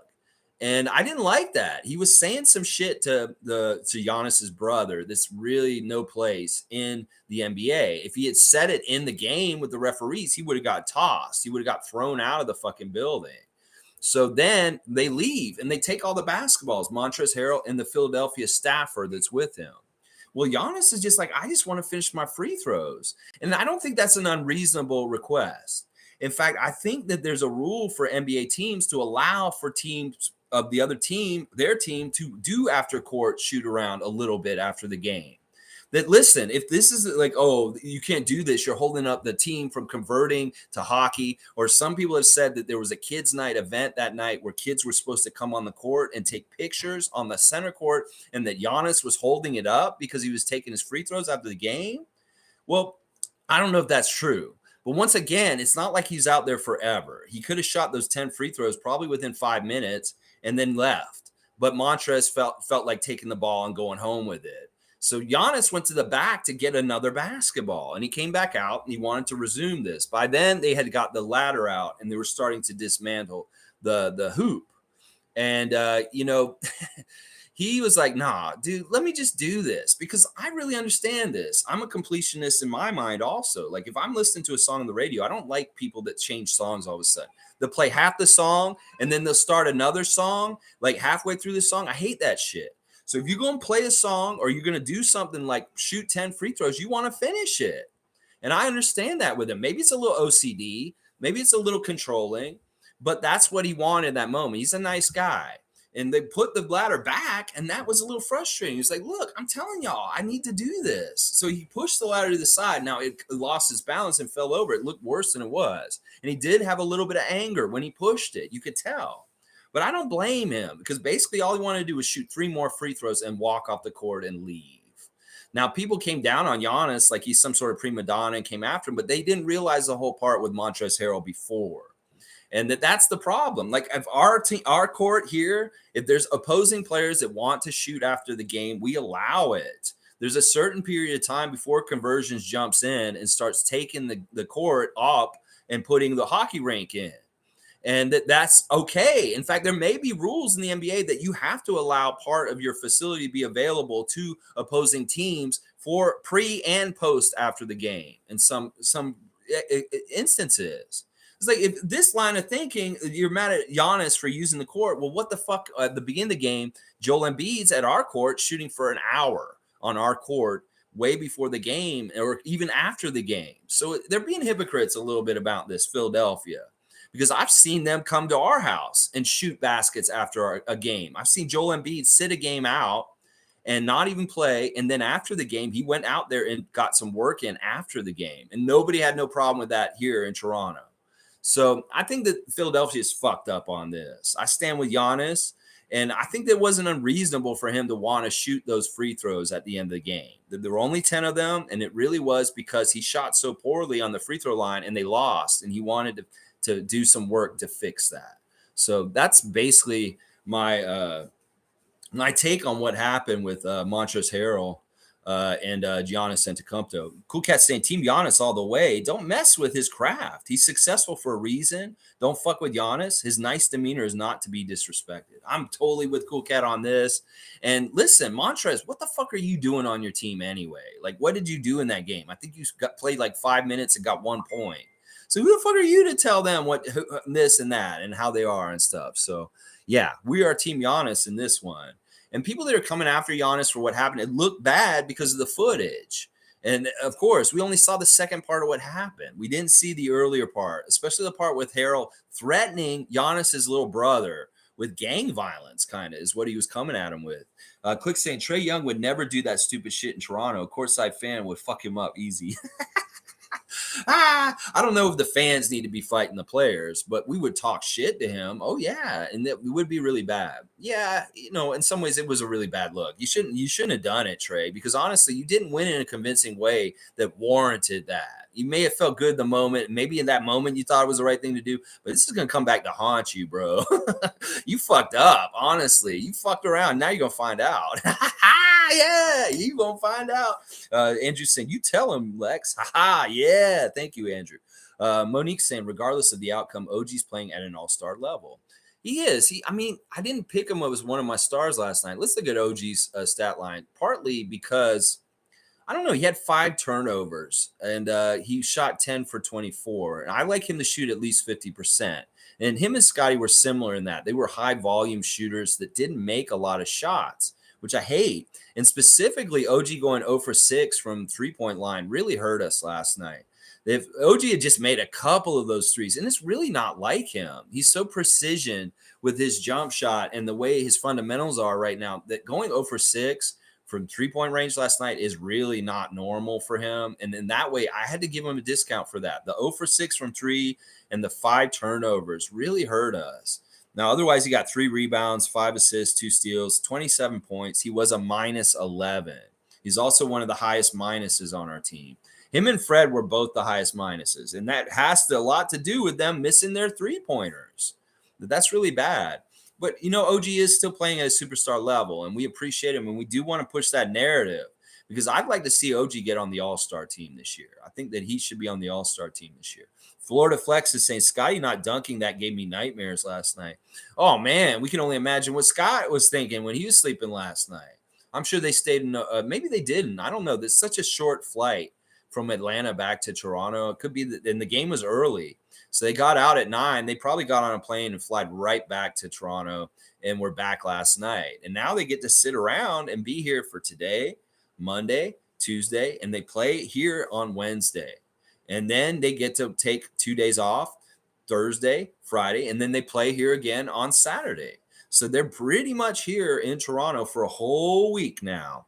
And that is really going to benefit our problems with our health right now. Hopefully they can all start healing up and start showing up and being back in uniform, ready to play, because we have a light week and it's all here at home.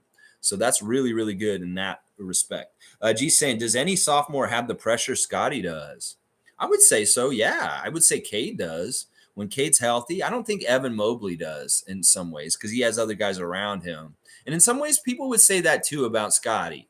The part of the reason why his I was almost saying a freshman year, his rookie year was so good is because he didn't have a lot of the pressure. He could operate within the system with a safety net called Fred VanVleet, Pascal Siakam, OG Anunoby. And that was part of the pressure was off of him. And he is feeling more pressure this season.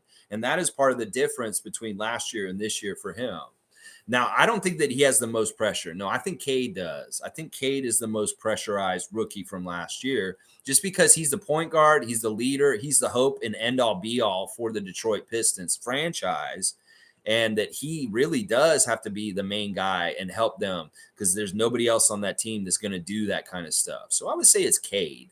It's Cade, but Scotty's probably in the top 5 out of all the rookies from last year with the most pressure on him. I would say maybe he's top 3, maybe Cade, one other guy, and then him. Scotty maybe 3rd, but that's partly only because we have some bad injuries right now. Like if Pascal was available, he would obviously be the go-to guy against the Hawks. In fact, his statistics against the Hawks are insane, really, really good. He absolutely carves them up. So Pascal, he would have been the dude. I mean, Delano, if he had been healthy, he showed that he may have been the dude last night if we just had him. You know, Gary Trent is another guy that's shown clutch big shots at the end of the game, and he could have been a big factor in helping us in the pressure last night also. So, all right, let's see. Fun guy saying, whoever just said we're an average team should just get the fuck out of the fan base. That's some stupid shit to say. We had 9 guys out. Come on, man. Yeah. Well, that's the thing. Some opinions are they're just asinine. They put the ass in it, and they're uneducated. And that is an uneducated opinion. They're not looking at the whole perspective of what happened last night with our personnel. Kareem Thomas saying at G, naturally, Scotty has the most pressure because he won Rookie of the Year. Okay, that is a good thing to point out, and that is a part of the factor because they expect all this, and there's a certain pedigree established with him being the Rookie of the Year that they want him to fulfill that promise more and more. Well, I would say last night he had a very successful game overall. It's just that there were a couple of miscues in crucial times that we can point to, but otherwise, he was honestly very solid. And I was very proud of him. And a lot of what he was doing, whether it's passing, rebounding, making big shots, taking those threes was really big. He took a lot of threes last night, and he was 50% from three-point range, 4 of 8. That's great. That's great. So there's a lot of good things that he did last night. Plus, he had his highest scoring output of the season so far at 28 points. That he hasn't scored that many points this season yet. So there's a lot of good things that he did last night too. So let's see. Cool Cat is saying, I hope Scotty realizes from this game that he needs to be aggressive the entire game. See Delano aggression entire game. That's the identity he needs. No fading in and out. Well, he had an energy to him last night that was a little bit different than like last year. Some people are calling out for him to start doing Be Great 4 posts on his Instagram again, that they missed that from last year. On game day, Scotty would always post a picture of himself going to the game, and he'd say, Be Great 4. And I'd be like, yeah. And it's like kind of a mantra. I hope he's still doing that inside, at least. If he's not doing it on social media, is tell yourself, be great for. And when he was coming in the game last night, I saw the pictures of them entering the game, and he looked weird in his face. He looked pissed off. He looked maybe a little, not depressed, but just unhappy. And he didn't look like his normal jovial, kind of like bouncy, kind of happy-go-lucky face. He looked like he had a game face on when he was going into the arena last night. You know that coverage. We get pictures of them coming in with their fit and what they're wearing. Well, when he was coming into the Atlanta arena last night, he looked pissed. He looked angry. He looked like he was trying to get some of that meanness that maybe we've been talking about with OG and Pascal this season. That he came in, and it looked like that's how he kind of played different on the court also last night. Very aggressive, and there was a mean streak to him in some ways last night. And, yeah, I like that. I want him to have that more. Now, who knows? Maybe Delano, like the way he plays, could have really helped us last night. And who knows? Maybe he could have been there at the spot in some of the spots where we really needed somebody to score or just be their defensive coverage, like heading back. Who knows? Maybe he would have been back on A.J. Griffin at that point. So who knows? Who knows? We can't say woulda, coulda, shoulda. Let's see. G saying for sure, but more than that, teams like the Pistons or Rockets don't have the winning pressure as well. Think it's good for him, to be honest.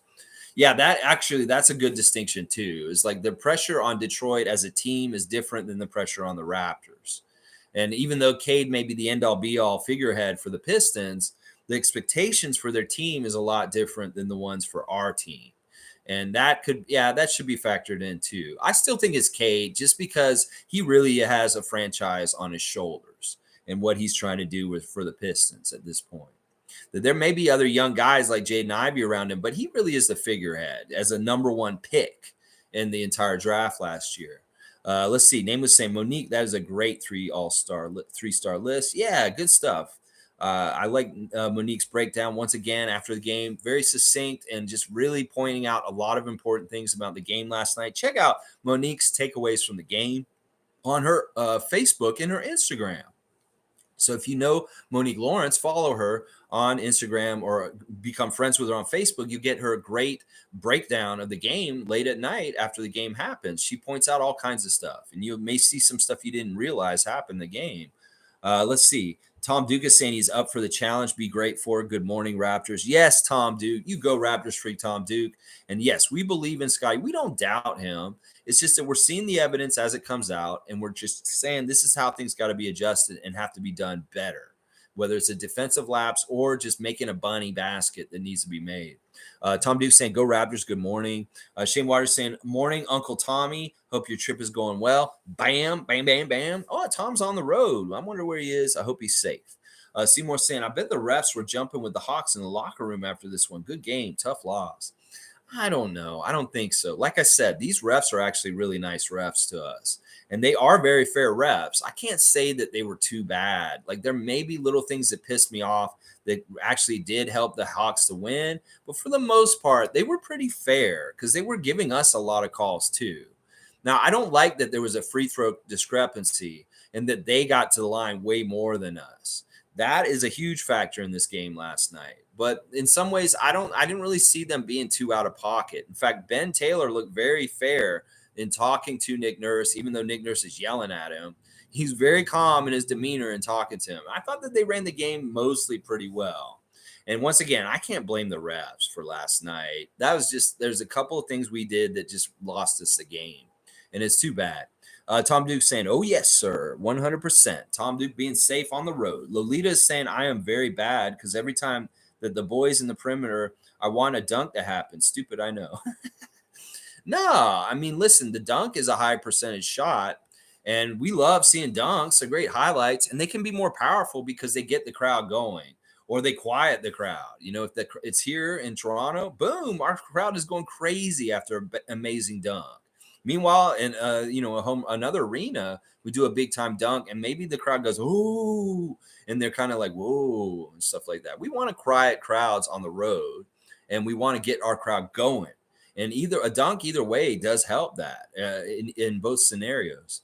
So, but yeah, the perimeter stuff was not good last night. We just weren't shooting very well from the three last night. We just didn't have it, and that's too bad. And Fred and OG in particular, really bad. 1 for 17. That doesn't happen. How often are OG and Fred going to shoot 1 for 17 from three-point range? Hardly ever. So this happening last night, this is a very rare occurrence, and this was absolutely essential for them. The Hawks to win this nail-biter, barely win this game, is us shooting so poorly at three. Kareem saying, we've all watched OG, Fred, Pascal grow into fruition. Please have patience with Scotty. He's in the right program. Yes. I completely agree with this. I don't want y'all to get me wrong. I'm being constructively critical of him in the thoughts and the hopes and the prayers that he becomes the best absolute player that he can become and that he becomes an ultimate superstar that he will become. I don't doubt that this won't happen.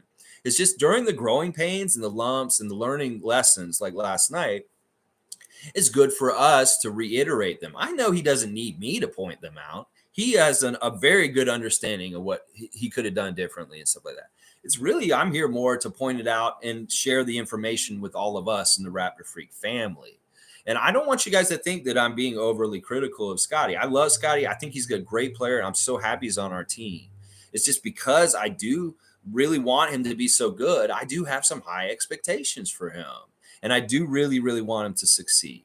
So I may be a little tougher on him than some of the other Raptors in some ways just because of that.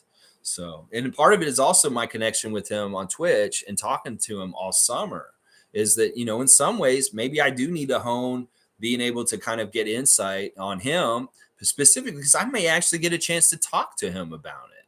So paying attention to him and being very critical of him is good in some ways, as long as it's constructive and your intention is that you want him to succeed and you want to see the Raptors win many, many, many championships. Larry O'Brien's Toronto Raptors, NBA champions 2023. Say it over and over again. Scotty's saying, G's saying Scotty will be a closer. He has been scouted more than other players as well. I'm glad he's getting all this defensive pressure. This will make him a beast. I hope he does. And it's not that I'm saying that he won't. It's just I'm also describing a scenario where he is a similar player to like Jason Kidd, and that's not what Jason Kidd's role was as a player. So that may be part of it. Listen, he's not Jason Kidd. He's his own player, and it may be that badge, closer, carry water, clutch guy, finishes and wins the game for the team. He will acquire that badge because, players in 2K get badges later on as they develop, they get better at skills, and boom, all of a sudden they got a handles badge where they can dribble the ball really good, or they got a really good defensive rebounding badge, and they're just like a really good rebounder in the game all of a sudden.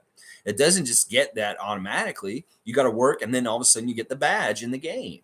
So this could be very well applied to real life, that he has to work on it, develop it, and then boom, all of a sudden one day he wakes up and, we can say, well, Scotty was in the video game. He has that closer badge now that an NBA 2K23 player would have.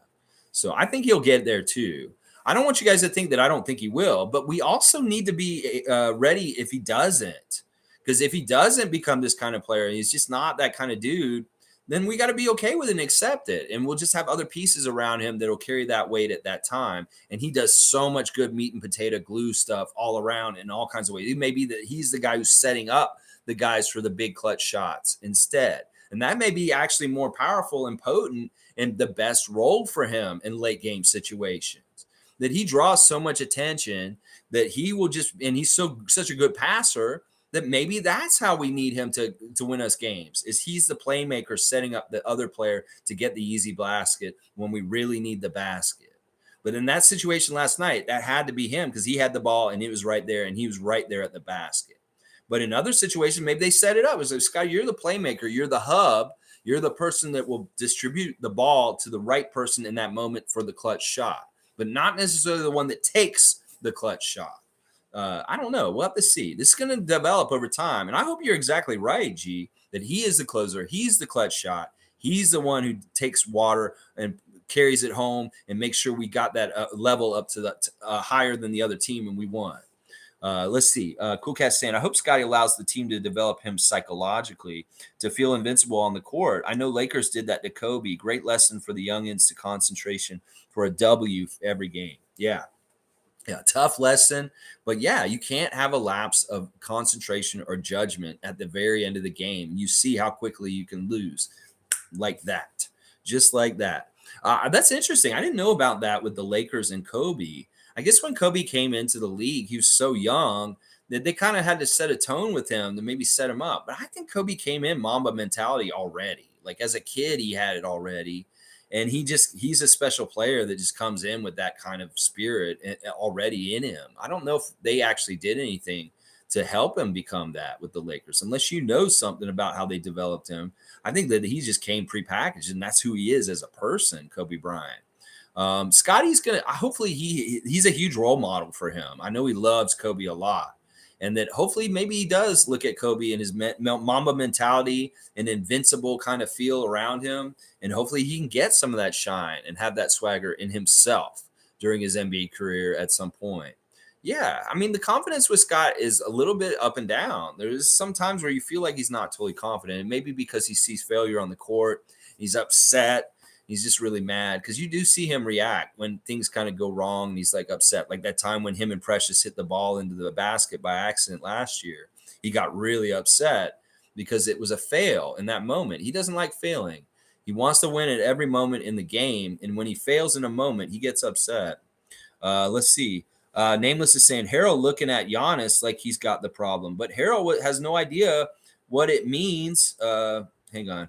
It jumped. All right, there's a lot of comments. We'll make sure we get everybody. But Harrel has no idea what it means or takes to be the best in the world. So F Harrel. It's like me trying to teach Picasso how to paint. Yeah, Yeah, in some ways you're right. I like Montrez Harrell. I think he's cool. I like the way he plays, and I I mean he's kind of a fringe dude, but I don't like what he did this week. In fact, I take some points back from liking him because of this little incident with Giannis recently. It's tough. He gained a lot of like respect for me at Rico Hines this summer, and just seeing how he worked and how much he was playing with the Raptors.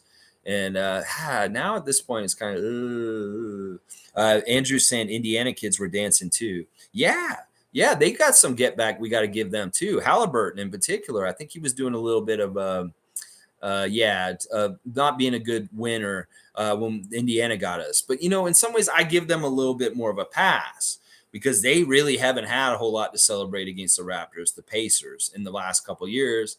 And then in some ways, I'm like, okay, I can see this, but it's still tacky. It's still tacky. It's not like we win games and we're doing this shit to other people. We don't do this as a team. Do we rub in wins? No, we take the win, we take the W, and we leave as professionals and just take the win. And that does all the talking for us. None of this extra bullshit shenanigans. We see any of our players taunting the other team after we win? No, because we're better than that. We don't have to do stupid juvenile shit like that. Seymour saying, Adrian Griffin Jr., all I can say, you made your dad proud. Good game. Yeah, good game. In some ways, it's a win for the Raptors still because it's the Dr. Griffin's son is the guy who beat us, and that he's feeling good about it. And maybe like Nick and Adrian are talking about it, and we're like, Nick's probably like, we probably should have scouted your son better. He's like, Adrian, why did you tell us more about what your son's doing? This is like, look, how could dad not scout this guy? Maybe you do need to let Adrian Griffin scout the Atlanta Hawks this year. Seriously, Nick, because we had a big void. We did not see AJ Griffin and who he is. Oh my gosh. Philip saying, what happened last time when Raps were full strength? Trae waving at a depleted bench. Laugh out loud, just Atlanta things. I know. I was there at that Halloween game where we blew out the Atlanta Hawks by 30 points and we embarrassed them. Honestly, we ran them off the court. We made them look like, just like San Antonio a couple days later, a G League level team against us. That these dudes were negated. He couldn't do jack shit. And on the down low, Scotty guarding Trae Young is really good. That's another thing we need to give a flower to Scotty Barnes about, is that he took the responsibility of trying to guard Trae Young on for both of these games. He had way more success in Toronto. But in the game last night, he did have some success really bothering him, especially in the first half. It wasn't until later in the game that Trae really got going in different ways.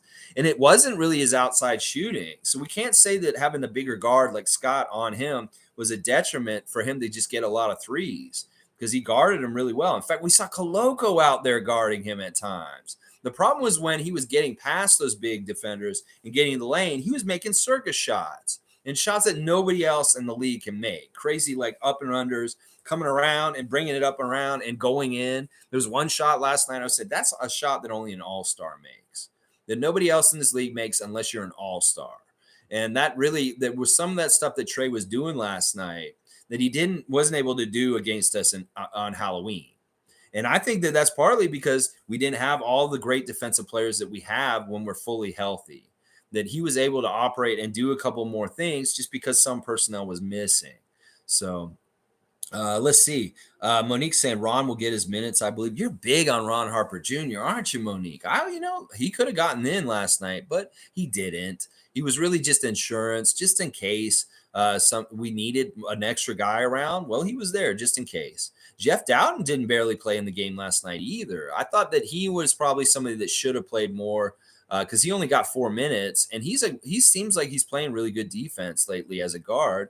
That why not put him out there and let him run around after Murray and Young a little bit, because that may have been really good. Now Flynn played 28 minutes, so there, and Delano not being there, there's some minutes there because Delano's not there. So I don't know. We'll see. Ron's going to get his path, and he will get time on the big squad at some point. I know he will. But in some ways, it's kind of like, I don't know. Where is he? Is he like Delano? No. Is he like Justin Champagny? Maybe. But in some ways, he may be more like David Johnson at this point, as far as in his career in the NBA. Like, I don't see him being totally, fully an NBA player yet. He's good on G League, but he really hasn't shown anything. He didn't show anything at Summer League. He barely showed anything in preseason. I don't think he did. And he's now just showing stuff at 905. But I don't know if any of that translates to the big roster. And as far as I'm concerned, right now, Ron Harper is kind of like David Johnson. He's got to bust through and make it break that barrier to get into the NBA and get some quality minutes and show that he belongs there. And he hasn't done that yet. So he's done it on the G League for sure. He's done a good job there, but that doesn't always translate. We'll have to see. Lolita is saying, Hugh is saying, I always think about how OG used to work with Matt Thomas to improve his free throw form and 3-point shot. You know what? That's something good to bring up. Matt Thomas is a sharpshooter, really good with his attention to detail with his jump shot. And that is really true. Like he was a huge influence on OG cleaning up his technique and getting really precise. And I like that. I really do like that. And that's cool that you noticed that with Matt Thomas from back in the day. Yeah, it's probably true. Lolita saying, I just love that Fred, Scotty, OG are on TV commercials. Did you watch Raptors tonight? Jack was so good. Depending Scotty in particular that he's on second year and how intelligent and great he is. Defending Scotty in particular. I haven't watched it yet. I will watch it today. I sometimes I don't watch the Raptors today before my reaction just because I don't want to hear what they're saying and just copycat them. I may say some of the same things that they're saying, but I really do want to make sure it's my own voice. So I always kind of watch it afterwards. But sometimes I've been watching it live just because y'all are in there. But not last night. It came on really late. It wasn't on right after the game, and I forgot about it. I went and did other things, and it came on. But that's cool, and Jack should be defending him. We should all be defending him. I really want to make this distinction. What I'm talking about Scotty today, it's not because I'm tearing him down or I hate him or anything like that. It's just because I want him to get better, and there is some constructive criticism that can be given to him today that is helpful in him getting better and hopefully being the best possible player that he can be. These are the intentions I have. Some people will tear him down just because they want somebody to tear him down. And that's not me today. It's really out of my heart because I want the best for him. Nameless is saying, I thought the refs were perfect last night, considering we were in their building.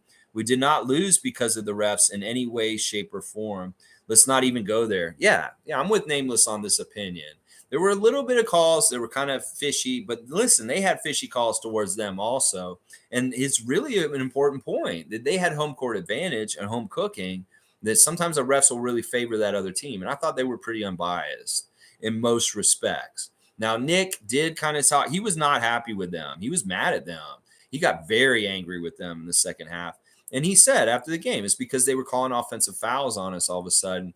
And they felt like that was part of turning the tide to allow the Hawks to springboard and come and leap over us and actually tie it in regulation and then have overtime to beat us. G saying that was Fred, not Malachi. Laugh out loud, the challenge call. That was Fred. There were two challenges. There's their challenge and then our challenge. Our challenge was when Malachi said that he didn't. Oh, Fred was the one who was telling Nick to not to challenge it. Okay, that's what you meant. Yeah, I understand what you're saying. Yeah, I remember that. That Fred told Nick that, yeah, you can challenge that and you'll probably win. But it was Malachi who was on the play. And, I guess I said Malachi was lying. But he did foul him, and that was the right call. But Fred maybe didn't have a good vantage point. And he was saying, oh, no, he got all ball. But he hit him on the arms. He did hit him on the arms. I'm a fun guy saying, I think we're playing Philly soon. Not this month. Maybe next month. But I don't think so. I don't think we're going to get to see them without Maxey. But maybe I'm wrong. You might be right. I'm really just looking at the rest of the games for this month. In fact, we have 4 or 5 games left. I want to, if we can win them all, that'd be great. But if we can just lose one of them, that'd be perfect. If we lose 2 out of the 4, then that's below where I wanted us to be for the month. But these are really tough games. We got Brooklyn, Dallas, New Orleans, and the other game is Cleveland. Those are the 4 games we have for the rest of November. Brooklyn, Dallas, New Orleans, and Cleveland. These are all 4 very good teams. Brooklyn, they may be the worst team out of those 4. So this is going to be a really tough 4-game stretch, but at least we're at home. They're stretched out between the games. And, hopefully we can get some good get back against Dallas and Brooklyn. And we'll see New Orleans for the first time. They're very dangerous. And then obviously we want to continue to beat Cleveland. Cleveland is a team we want to beat every time we play them. and we beat them the first time we played them already this year. So let's see. Hughes saying the refs were not perfect. They weren't the reason Scottie missed the game-winning lay, but they had some questionable texts, missed calls, and weird calls. They brought ATL back into the game for sure. Well, I mean, that momentum, what I was just saying, with the offensive foul, sure, that may have helped, but it really is Trae Young carrying water and directing his team and leading his team by like making passes and also making plays himself. So we can say that he really brought them back. But obviously the refs, it's not that they opened the door for it. It's just kind of like maybe they allow the opportunity for it to maybe happen. I don't know. Team still has to execute on it and make it happen. The refs can't do it all. They can fuck us up and try and hurt us. But if the team's doing so shitty and they don't execute, it doesn't matter. So I don't know. They did execute. And they did do important things to steal the win by the end of the game. And Trae Young specifically was directing and kind of managing the game towards that in the last couple minutes of regulation.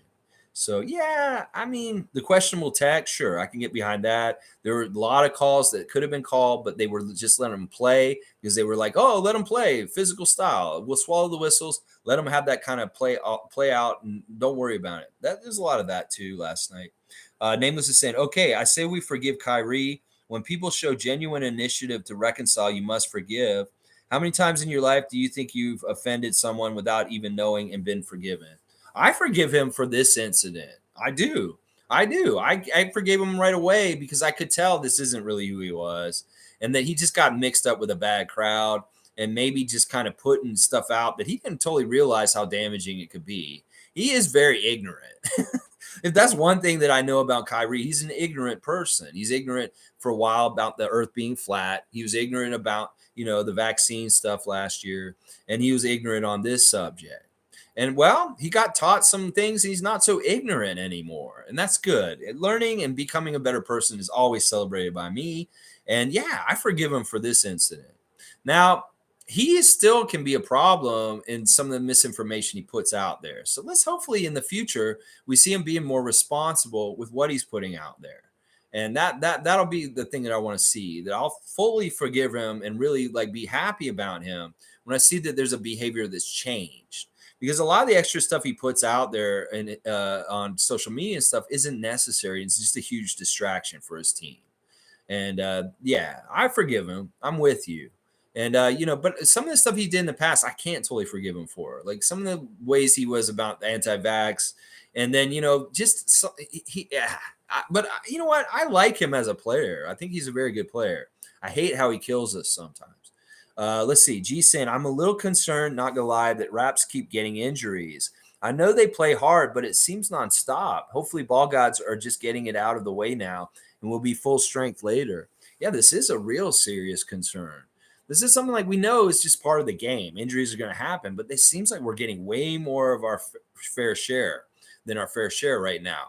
And when Scottie went down with that little bit when he grabbed his foot, that was very scary at that moment because we saw him leave the court and we're like, oh, fuck. Is this going to be the guy we're going to have injured and on our injury list from this game? Because it seemed like we're getting one for each game.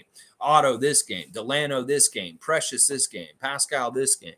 It's really annoying. You're right. We can't afford to lose a player every single game we play. We're going to run out of players, and that's where we're at right now. That's why it's really good this week that we got the schedule stretched out. Let's get them rested, recuperated, and hopefully on the healthy side as soon as possible, the guys that are missing. Now, if I go and look at their injury report right now and I see Scottie on it because of things last night, I'll be like, what the fuck? But I don't think so because it was so nice to see him return from the dressing room and actually insert himself right into the game and continue to play. That was, oh my gosh. I was like, if Scottie's hurt after this game, I'm going to be like, we have such bad luck with injuries this year. And, one of the things is we have a good staff for like taking care of medical stuff with McKechnie and the way we do things. It's really, we've had a good luck over the years in a lot of ways with injuries because of such a good support staff with the sports medicine and health. But right now, for some reason, maybe it is our style of play. Maybe it's a couple of just like bad freak accidents. Like Pascal's in particular, the way he stretched out like that at Dallas. Some Raptor fans want to sue Mark Cuban for having a wet floor and Pascal having that groin injury.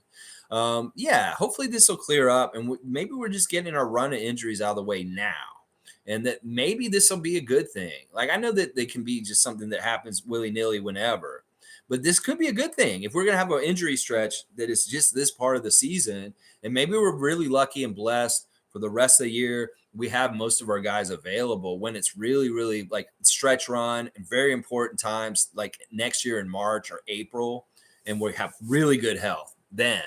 So I don't know. Hopefully this isn't something that's going to happen over and over again throughout the whole season. Hopefully it's something we just have a period of time right now and we get through it. These guys come back and then boom, smooth sailing for the rest of the year. That's what we're hoping and praying for.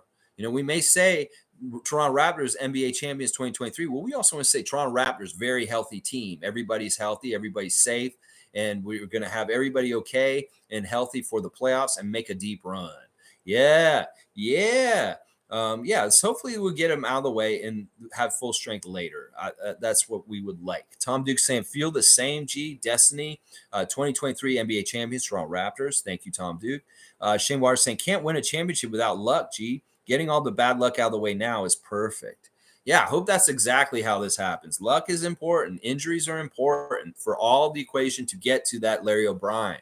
You have to have a lot of things happen your way. That's one thing that Nick said last night, too. Late in the game, when they were coming back and things were happening and the momentum was shifting, Nick said that we didn't get some breaks, that there were a couple of things that we did that we just didn't catch a break on, and that it was just bad, luck to a degree. Some of the stuff that happened with us, whether it's like where the ball bounced and they got it back all of a sudden, like that free throw I'm talking about. That free throw was so important. That second miss by DeAndre Hunter, not the two misses he made in overtime, but in regulation, he missed a free throw, the second free throw, and the ball bricked straight off the iron and almost all the way back to him. And one of the Hawks jumped in the lane and stole the rebound instead of us defensive rebounding it and getting possession. They got it, and then they got it at 2 extra points. It turned into a 3-point play. And if we just let that one shot, the one free throw go, and then we'd rebound the second shot and got down the court, that would have changed things a lot last night. That play in particular was a very crucial tide turner for their momentum to get the game tied to have an overtime. We should have fucking boarded that rebounded that free throw miss. And that was a huge, huge problem right there. We couldn't have let that happen. And then they scored off of it. And that was really bad. Let's see. Monique saying there was a comment in Raptors tonight. Someone wrote Craptors are back to their normal self. Let's get Victor. I was pissed. I had comment back, shut the fuck up. And no, I hate that. It's obvious. Like, our nickname is something that can be used to be the Craptors. Well, that's how we know they're not real ones. And that could very well be an Atlanta fan or a Philadelphia fan or a Boston fan.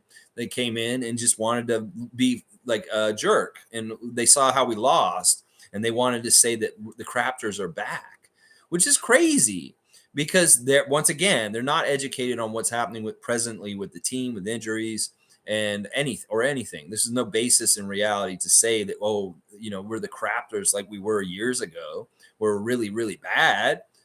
Barney dinosaurs, they called us in the past. No, this is not that team. We still have very, very sharp teeth, and we will mangle y'all. You go ahead and fuck around and find out, as Fred VanVleet would say. You want to go ahead and say the Craptors are back or the Barneys? Fuck you. We will come to your town and we'll show you. Nameless is saying, gee, I knew injuries were going to be a problem for us. You can't play as intense as we do for as long as we do without getting banged up. Impossible. Yeah, there is a lot of truth to this. We're so intense. We're so all out. We're so aggressive. There's a lot of different stuff. There's a lot of bumping into people, a lot of all kinds of stuff happening. And this is true. But we've been very strong warriors in the past and being able to weather this kind of stuff. You think about Ken Birch's last year with all the injuries he took, like getting those different things that have hurt because of battles. And this is very true. There's a physicalness to the game, and that there may be injuries partly because of that physicalness. Hughes saying, I think you misunderstood my comment. I don't like Trae at all, but he's perceived as a badass villain persona, even though he's got baby hair in his mid-20s. All talk when he's up. The Hawks are garbage. Okay. Well, I didn't paint you necessarily as a Hawks fan. I guess I did misunderstand your comment. But yeah, I think that he is kind of, I don't know, he's a weird one. He is absolutely an amazing passer. He's absolutely a great lob threat to lob it to Capella. He's such a good shooter in some ways. He is a really good player. But in some ways, he's very flawed as a player. In fact, I don't think he'll ever win a championship in his career. That if he has to be the main guy on his team and be the end all be all, that's not the player that's going to take you to a championship, because he has a lot of flaws and you can really like take away a lot of the good stuff he does in certain ways. We did that in a game on Halloween, and we did it to an extent last night for a while, but didn't do it good enough for the whole 48 minutes. Yeah, I think he's way overrated. And once again, he's one of those NBA golden boys. They like to push down our throats and just say, this is a superstar. Give him that respect. Well, I do respect him to a degree, but I don't to a degree also. Cowboys saying, gee, I think the ball gods are looking down on the Raptors and giving all these injuries now so everyone gets their minutes to play and get better. When we get to the playoffs, come our bench will be ready. Yeah, this is a great byproduct of the injuries, is that we do get to look at guys like Wancho and Malachi with deeper looks, and they get like good substantial time and development, and that may be very crucial and helpful for later on the year. This is the kind of positive thinking we like on the Raptors Freak channel, that we may be putting money in the bank to save later for a rainy day, even though things are tough and hard because of the injuries. These are good positive outcomes from it, at least. That these guys get a chance. Malachi gets a lot more confidence after a game last night. And he did learn some stuff. He probably learned that some of the fouls he got were like he probably didn't need to get them. And that if he could take those back, he probably would, so that he could have been out on the court trying to win the game for us instead of fouled out. So he may be thinking about, like, he'll probably go back and look at the tape of his 6 fouls and understand where the one was bad or which one could have been avoided. And maybe he could have done something differently in that moment. That really is how they pick it apart and look at it. It's going to, like, Scott's going to look at that bunny he missed. He's going to be like, oh man, I had way more time. I could have just gone up with it. Why didn't I just go up with it? And he'll think about how he could do things differently. And that's really what the when a loss like what happened last night allows you to, is like, look at the really minute things that happen throughout the game and say, well, in this instance, if I'd done just this a little differently, that could have been a better winning outcome in that moment of the game. All right, let's see. Click's saying Trae Young is all talk when he's winning. When he's losing, he cries and looks like my niece. That's 4 months old. I don't know how people root for him. Then he gets away with phantom fouls, laughing my ass off.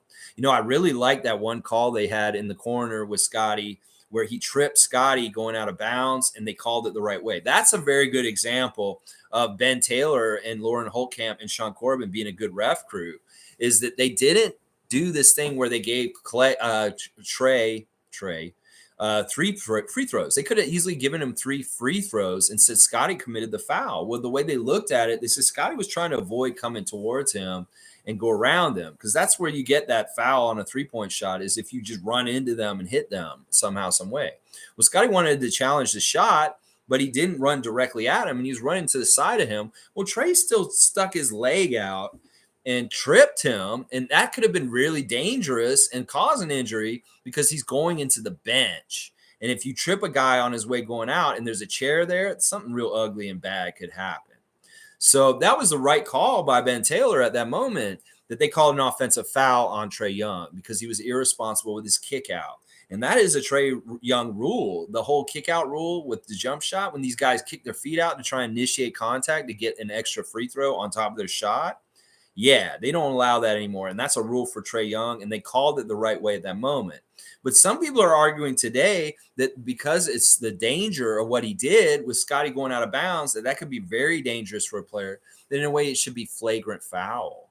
That in some ways, maybe they should have actually given us free throws and the ball, because it's so dangerous, him tripping someone going out of bounds. So, you know, little housekeeping from games before. You know, that game against Miami where Scotty saved the ball and it came back in bounds and Caleb Martin hit that 3 after the buzzer. Well, they took that 3-pointer away 3 days later, y'all. They reviewed that play, in the Miami game, and they've gone back and adjusted the score and taken 3 points off of the Miami Heat score from last Wednesday night.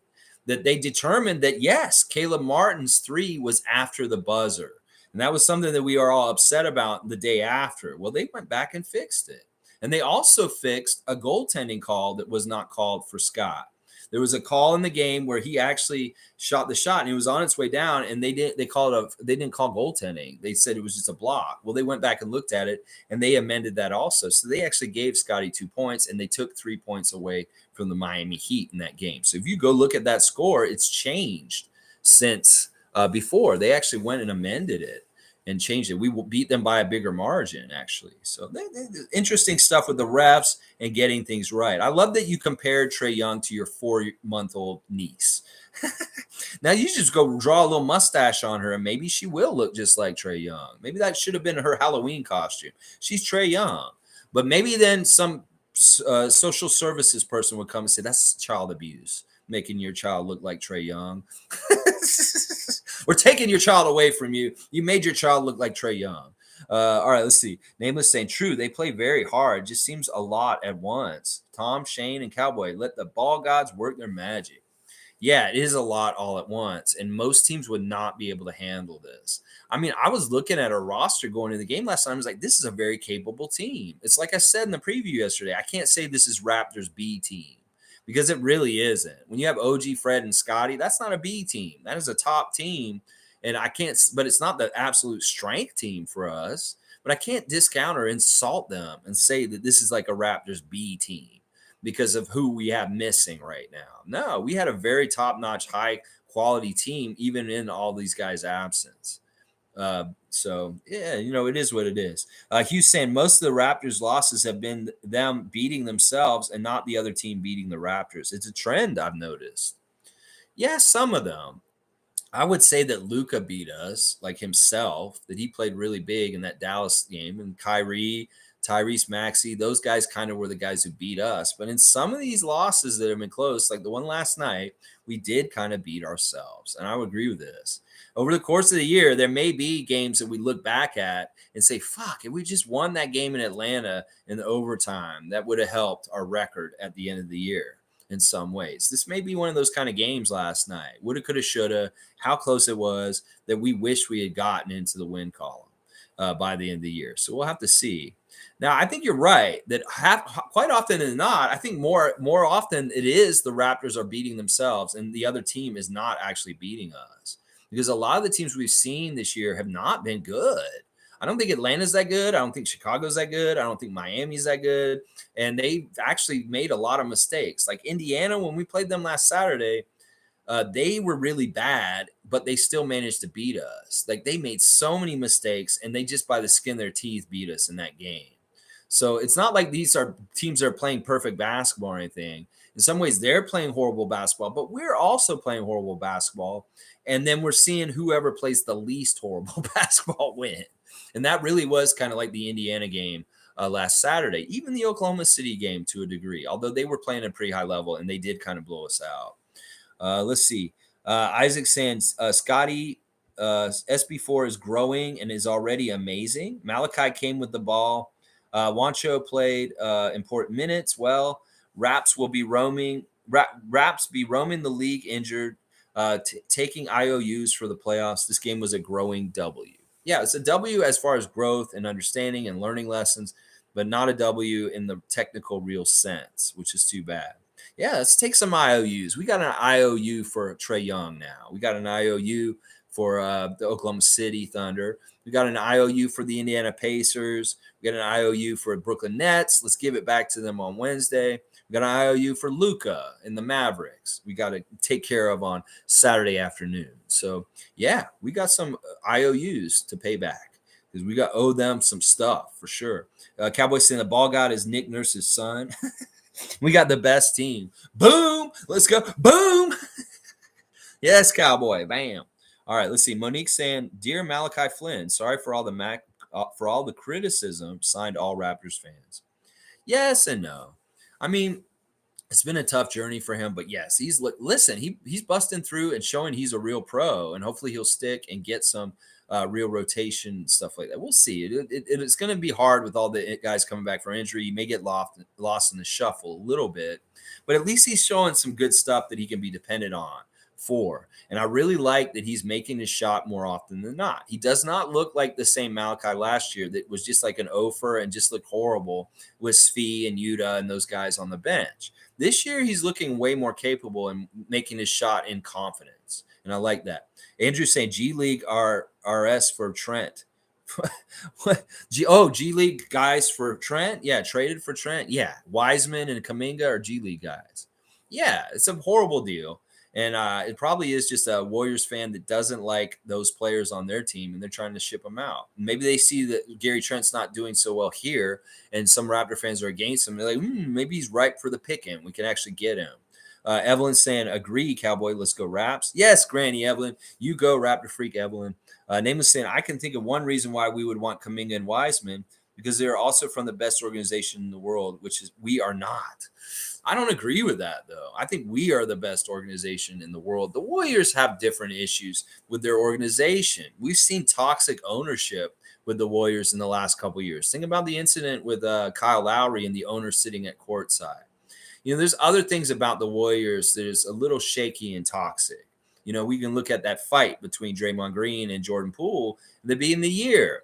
They are a very good organization, and we are one of the top three organizations in the NBA. I really believe it's Golden State, Miami, and us, but I think we're number one just because we just have really good positive vibes around it. Draymond Green's on the Golden State Warriors, and you lose points just automatically for his presence on the team. And they're losing right now. If they're such a great organization, why are they losing right now? They have the same guys. They should have the same culture. So I don't agree with this. I don't think the Warriors are the best organization in the NBA. I think we are. And that the way that they're struggling right now with all their guys available and the way they're playing, that really speaks to them. And like, if they're such a great organization, why didn't they keep the important players from their championship last year to continue to have this continuity of being a very good team? They're not even in the playoffs right now in the standings. So I can't say this. I can't agree with this at all. I think we're a way better organization. And also, I think we're the best sports organization in the whole entire fucking world right now. I don't care what sport or team or whatever it is. It could be football, like English football around the world. I don't care what team it is. We're the best run, best cultured, best GM, best coach, best personnel, best culture. Everything about us is the best. And we're the best in the whole entire sports around the whole entire globe presently right now. It's the Raptors. Yeah, it's not even just the NBA. Everybody, MLB, NFL, NHL, Premier League. I don't give a shit what team you're talking about. The best sports franchise in the world that's run the best culture, the best fans, the best development, the best team president in the world is the Toronto Raptors. And that I really believe this. I really believe this. Lolita's saying at Monique, thumbs up about Malachi. He's on the roll. Just give him a chance. His shot is really capable, and we love it. Somebody was joking on Twitter last night that, Malachi got 17 points in an NBA game. Well, that translates to about 60 points in a pro-am at crossover. So it's like kind of Malachi translating his pro-am work this summer into the games now. This is what you get. The pro-am level, you can get 60 points. Well, you're in the NBA. You're playing against NBA defenses. Well, you get 17. That is the conversion rate between those things, like a Canadian and US dollar. There's a conversion rate. Well, the conversion rate between pro-am level play and regular season play in the NBA is exactly that. 60 points turns into 17 points against the Hawks. Let's see. Seymour is saying, Mr. Montrez passed the joint, not the ball. Him like that guy, Montrez, crazy. I like Montrez. I think he's cool. He got his charge thrown out. He's not in trouble for that, so he could come back and play. It's just, dude, you don't have a whole lot to back this up right now. That's Giannis and Antetokounmpo. That is a MVP in this league. That's a champion. I don't know if you won a championship. I don't think you have, Harrel. And I don't know what your role is on Philadelphia as far as importance and just what you're doing. So maybe you're a little bit out of your job description for what you're trying to do as far as like protect the home court in Philadelphia. Like this is gang wars or this is like territory. No, it ain't like that. Sure, if somebody does something knuckleheaded like KYRIE did in Boston, then maybe you can get a little protective like that. But that's not what Giannis was out there doing. It's so silly. It's like turf wars. Like, what is that, MONTREZ? You doing turf wars? It's so stupid. Monique saying Raptors are completely dominating the NBA in true shooting attempts. This is true. They attempt 9.4 more field goals and free throw trips per 100 possessions than their opponents, by far the highest difference in the league. Yeah, wow, nice stat, Mo. Yeah, I'm with G. I saw this table recently of what she's describing, and it is crazy. Like they have us way up in the corner, the good corner, and it's not even close. Nobody is near us. There's things that we're doing, our philosophy, our positionless, our 6'9" vision, are the way we play by manufacturing a lot more field goal attempts than the other teams is having a really interesting byproduct to our stats in comparison to other NBA teams, that we are really overpowering on the down low in some ways that are just weird by just manufacturing extra shots like crazy. And that this is what we're showing. True shooting attempts, we lead the league by far, way above teams that we play. We, like last night, we played the Hawks and we got how many more shots than them on we got 108 to their 92. So we took 16 more shots in the game than they did. And that just allows more opportunity for us to score more. And the difference between that and this, because the game was very even, is the extra free throws that the referees gave them balanced out that extra 16 shots that we took. Then you add in the fact that they made one more three than us, that they, they had more free throw attempts and made more points off the free throw line. That's where it gets evened out. The field goal attempts were way more for us, but they got more free throw attempts, and they also made one more three-pointer than us. And that's part of the difference between the two. So Tom Dick saying impressive stat for sure. Freaking let's keep it up, boys. We got this. Yeah, I like that, Tom. Seymour saying all the teams in our division are extremely toxic. We got our chest to the sky. This is true. They are. Like the Celtics are weird right now. They really are the darling of the league. Everybody is just like, giving fellatio to them all over the place. Verbal fellatio to the Boston Celtics down south. They're just talking them up so much. This, Missoula, this. Oh, they're just so good. Derek White's been perfect. Malcolm Brogdon's been perfect addition. They're saying all this crazy shit about Boston. Well, we haven't played them yet. I want to see how we play them and see if they can still be all these badasses against us. I want to see that. We're going to see them in the beginning of December. We get Boston for the first time in the first week of December. So it is coming up. But yeah, all these teams are toxic. Boston has their toxicity from their coach that is on suspension. And there's a couple other little things that are toxic around them. Then you got Brooklyn. Wow. They got toxic. Philadelphia's got some weird toxic. There's toxic all over the place. And the Knicks, yeah, we don't even talk about the Knicks enough, but there's still toxic there, obviously. Nameless is saying, man, we're going to dog walk Brooklyn on Wednesday, take out some of this frustration. I really hope so. Listen, we do really have to key on Kevin and KYRIE for sure. Ben Simmons has played a little bit better recently. He actually had a pretty good stat line recently. So maybe he's waking up all of a sudden too. None of these teams we can take lightly. If there's anything we've learned in the last 2 weeks of NBA action is every team in this league is good and they can all win on any given night against any given opponent. I don't give a shit if it's the Lakers versus the Celtics and it's obvious that it looks like Boston will win. Well, the Lakers may just have that fucking goodness going that night and beat the Celtics on that night. It may be that Orlando can rise up and beat Milwaukee all of a sudden in a weird game. So that's the thing. None of these teams are slouches. Somebody said this in the chat earlier this season, and it's exactly right. You're either an established contender like a Boston or a Milwaukee or us, or you're an up-and-coming team with really good young players that are dangerous. So every single team is difficult, whether it's Houston, Detroit, San Antonio, Indiana. It doesn't matter. These are all good teams, and they're all hard to beat. Yeah. So we can't take Brooklyn lightly. This is obviously they got Kevin Durant. This is a crazy challenge, and hopefully we'll have more health and be able to take it at full strength, relative full strength. Cheers, freaks. Thank you, Andrew. Always good to see you. Van Hoot saying games like this is what you want to see from Barnes. You want to see that growth. We had that game and missed out on many opportunities. Yeah, they'll watch the tape and they'll really dissect it. They'll really think about like, oh man, I didn't even see that in the game, that I had an opportunity to do this that I didn't take. Or man, I should have just turned the other way. I should have done my footwork a little bit different this way. I should have gone up strong and just dunked the shot. There's all kinds of not second guessing, but kind of like re-editing of the game and saying, well, this is the right decision that I should have made. And hopefully when presented with that situation in the future, I will make that decision the next time. Louis saying, we're still average, like I said last week. No, we're not, Louis. No, we're not. We're an above average team. We have a winning record, and we've had a lot of injuries. And listen, Louis, get the fuck out of here. Tom Duke is all right. Let's see.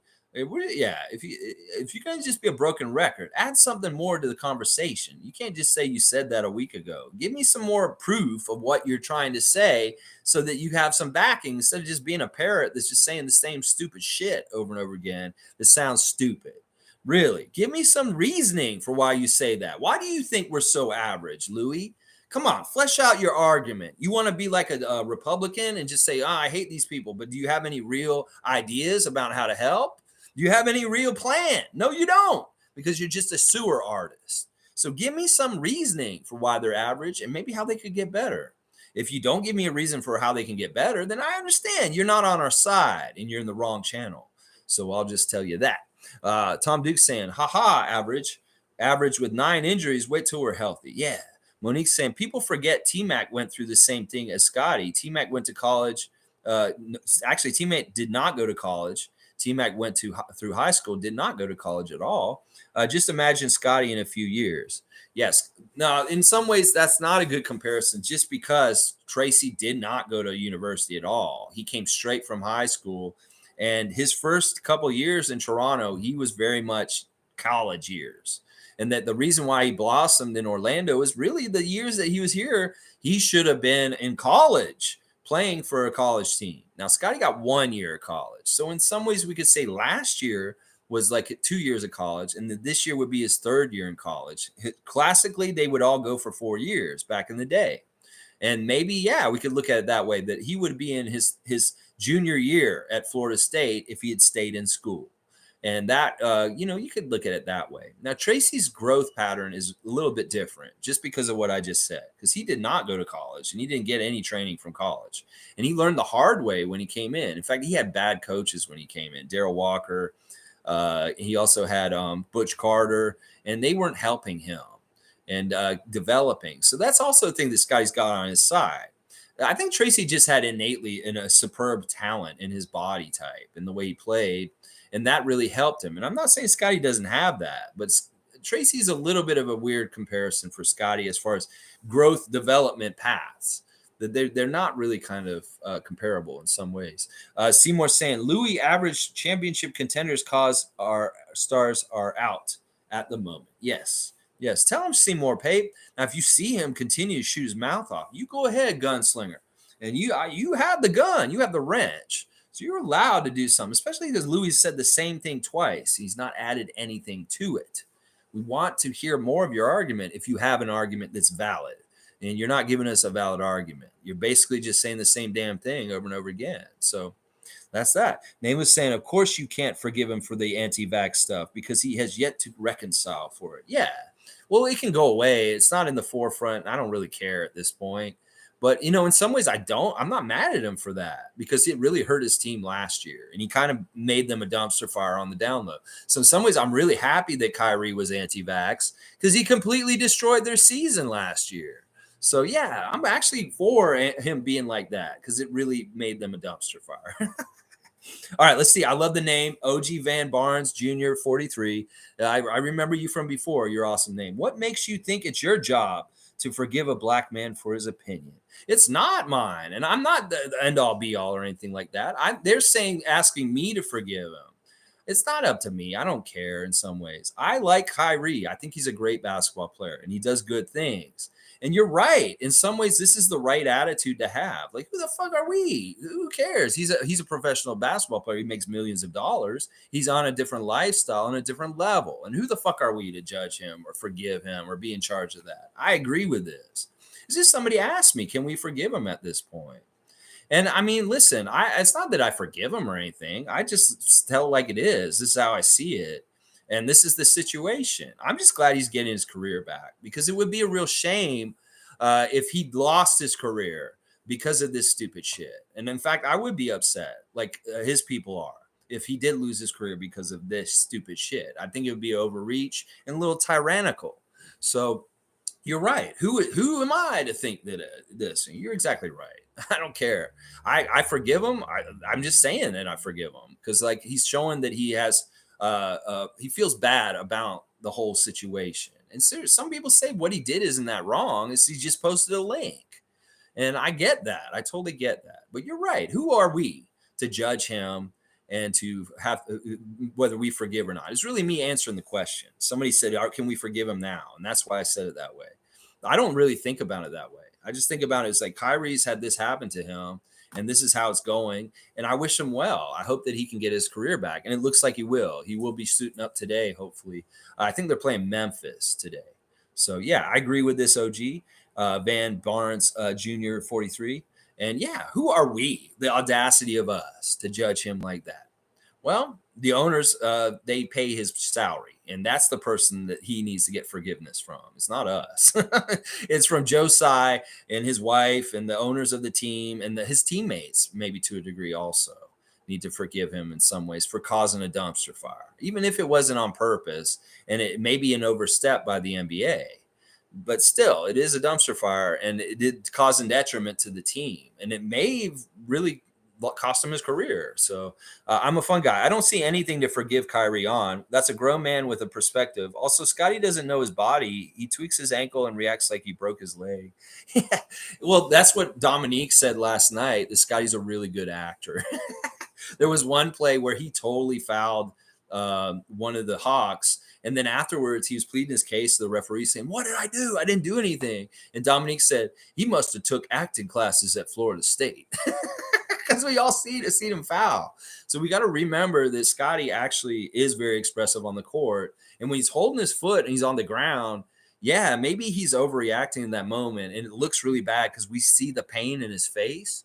But maybe it isn't as bad as we think, because he really does kind of oversell emotion through his face. We really do see it, like different things, whether it's his like disgust with a call where he's like, or he's on the court and he's grimacing. It's the same kind of thing. And yeah, once again, who am I to do this? I don't think I'm above KYRIE to have that is me to forgive him or anything. So don't get me twisted. I'm not trying to say that this or this and this is anything like that. In fact, it's kind of silly. It's like KYRIE's situation is KYRIE's situation. I'm just a dude on a YouTube channel, and I just have opinions, and I wish him well. That's the basics of it. Monique's saying, give me the Hawks in the playoffs if they make it there. Raptors always. That's a big if they make the playoffs. I mean, they're looking good right now. But listen, if they had an injury storm like we're having right now, fuck, they would get so sewered out. They'd be like a 300 level team, and they would be down there like falling out of the play-in very quickly.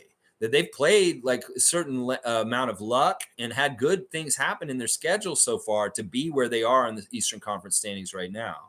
They could have things go wrong for them all of a sudden, and boom, they just drop right down the standings. Like if they had the amount of injuries that we have right now, they would be plummeting right now. They would be absolutely plummeting. If they didn't have Trae Young, that's pretty much equal to Pascal Siakam. They'd be plummeting. The fact that we don't have Pascal Siakam, we're still playing 500 basketball, that's pretty impressive. The Hawks couldn't do this. They couldn't withstand an injury barrage like we are and still keep going. That's just the truth. That's just the truth. And I'd love to see them in the playoffs, Monique. Oh, my gosh. I would so much love to see them in the playoffs. That would be a great matchup for us, because I know they'd be kind of cream puffs for us. We would just gobble them up like little popcorn chicken. Nom, nom, nom, nom. Click saying, people who actually think the Hawks are better than us are delusional. For sure. For sure. They obviously didn't watch the first game we played against them. And then if they watch the one last night and they really understand the settings of last night, they will understand what yeah, they're crazy. They're crazy. Monique saying every Raptor has set a season high in everything. Well, that's going to happen in the season. Last night, there was a lot of season highs for players. We had Wancho get his season high. Malachi, Scotty got his season high last night. And that's good. That's good. And there's so many guys missing. Obviously, these guys need to step up and get those numbers. Seymour saying, moving on up on the east side, we finally got a piece of the pie. Yes. And there's Tom Duke's language with the pie and the high five and the cool sunglasses. 2023 will be another chip year. I love it. I love it, Seymour Pape. Thank you for putting that into the ether, saying Toronto Raptors, NBA champions 2023. Say it over and over again until you're blue in the face. I believe in that. And thank you for the Jefferson's reference today. I love George and Wheezy and that old show. I used to love that show. It's like always like the story would be around like how George disappointed Wheezy. And like, oh, you know what, George? You should do the right thing, George. And it's like, oh, come on, Wheezy. I don't want to do the right thing. It's like, George. And then she'd be like, all right. And then you go do the right thing. That was pretty much the plot line in a lot of episodes. That George would be doing something shystery somewhere. And then Wheezy'd call him out on it and make him do the right thing. I love that show so much. Thank you for bringing it up. Tom Duke saying, so weird amending scores after the game. I agree with them reviewing and admitting mistakes. Yeah, it's like, listen, we saw it at the time. All the fans called it. We said, look, that shot shouldn't have counted, but we can't do anything at the time. They go and review it, and then they amend it later. It's weird. What if it had made a difference about who had won the game? Would they actually go back and switch who won the game for the team? I don't know. I don't think they would. I think that if it's already called in stone, the game's called as a win for one team, even if they got the score wrong and the other team should have won because they messed up a call, they won't go back and change it. Now, if the team doesn't matter, the same team would win anyway, and they just changes the score a little bit, then they'll do that, I guess. It's weird. But yeah, what if that had mattered and that Miami had won, and that would have been the difference between them winning and us winning? That three-pointer, if they, that's the thing. That's why every little part matters. Point shaving, anything like a technical, like Fred's technical last night, every little bit adds up and matters in the end. Hugh saying, I wish Fred would add a floater to his bag. Guys like Maxey and Trae are great at it. We know how good Fred's outside shot is, but inside the arc, he gets tougher for him. Definitely. In the land of giants, Fred struggles from times. This has just historically been the case with his height.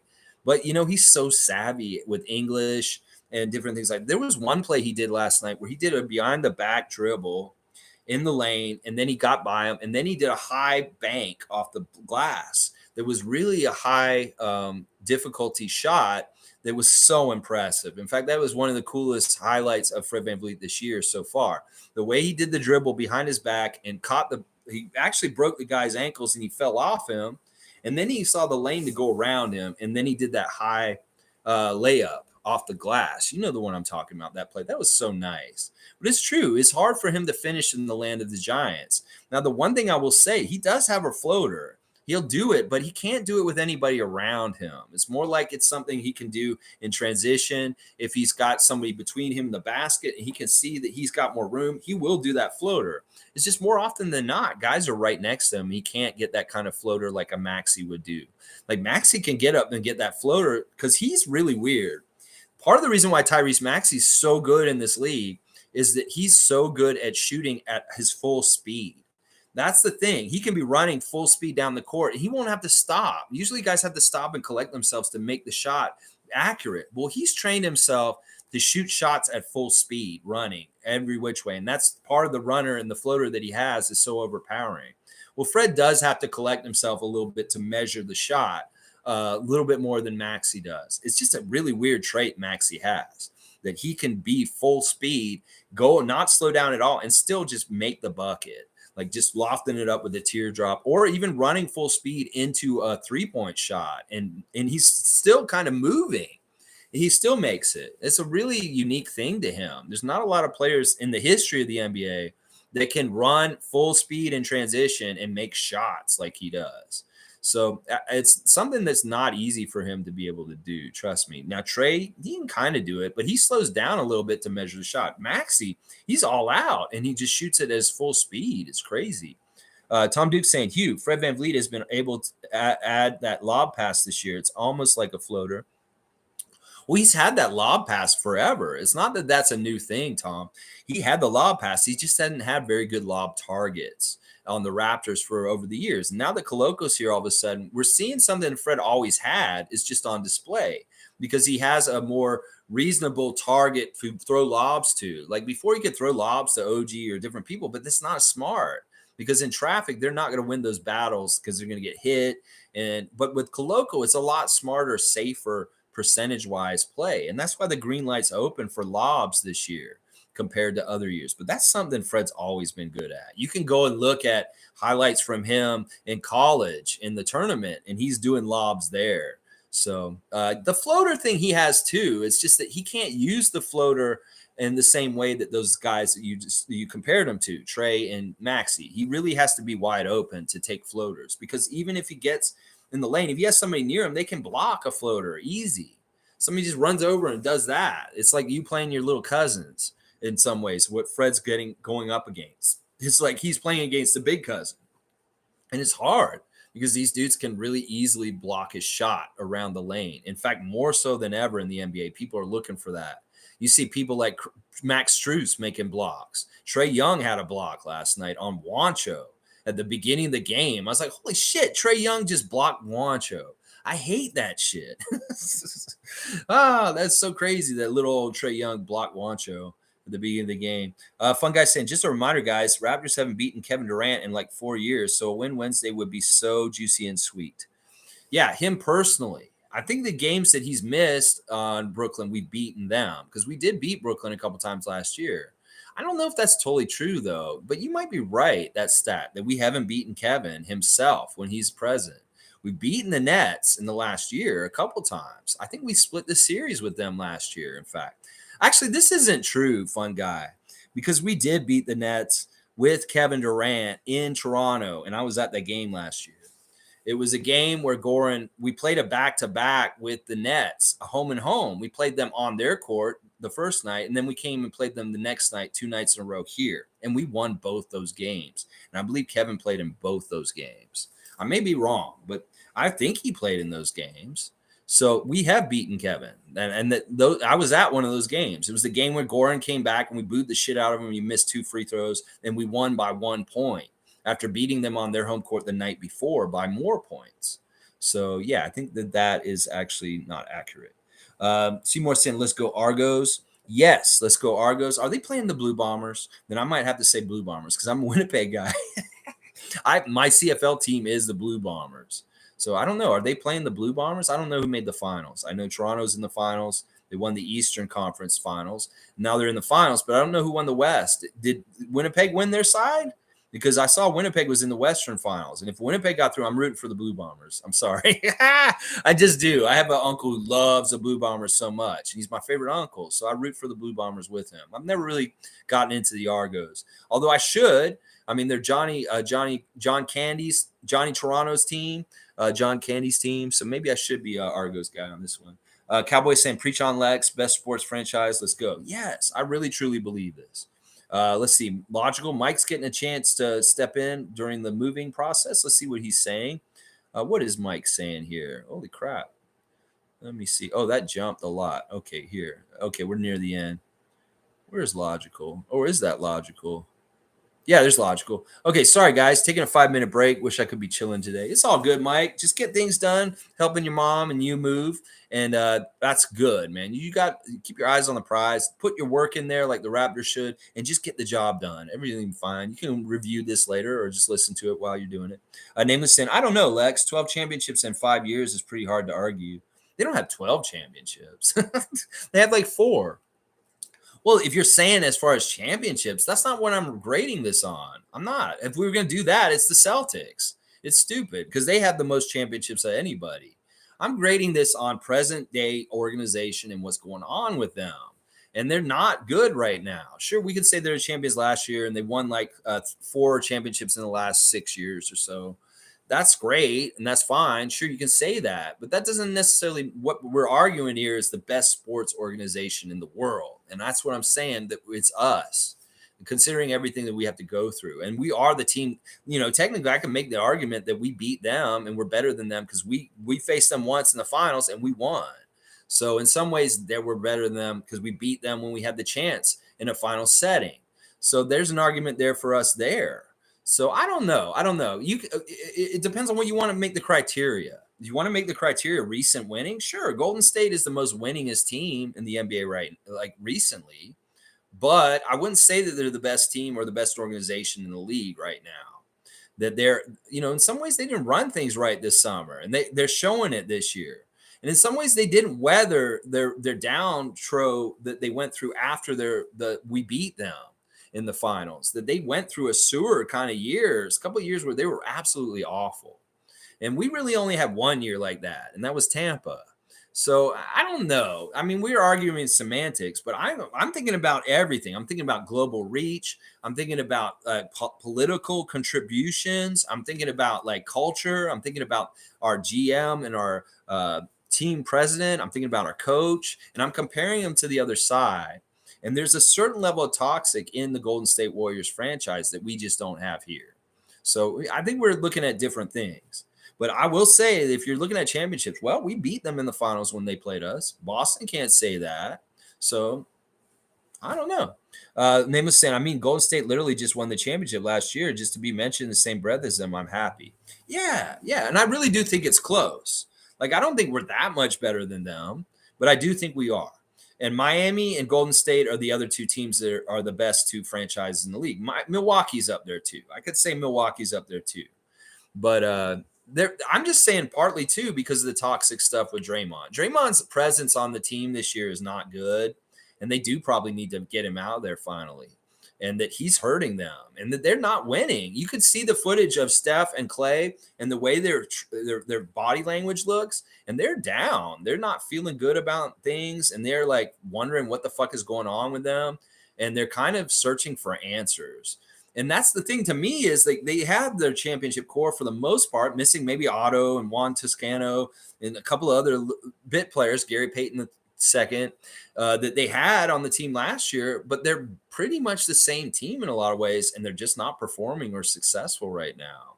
So there's a lot of different little arguments we can make here. Now, I love what you're saying. Just being in the same breath as them, we're happy. And I can get with you on that one for sure. But I really don't sully us and say that we're worse than the Warriors franchise. A lot of people will say that, oh, they're the best franchise, this and this and this.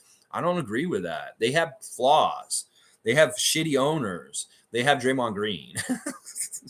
Monique saying Malachi is good. Play him. I agree with that. Seymour saying Louis is a low-key ESPN employee trolling.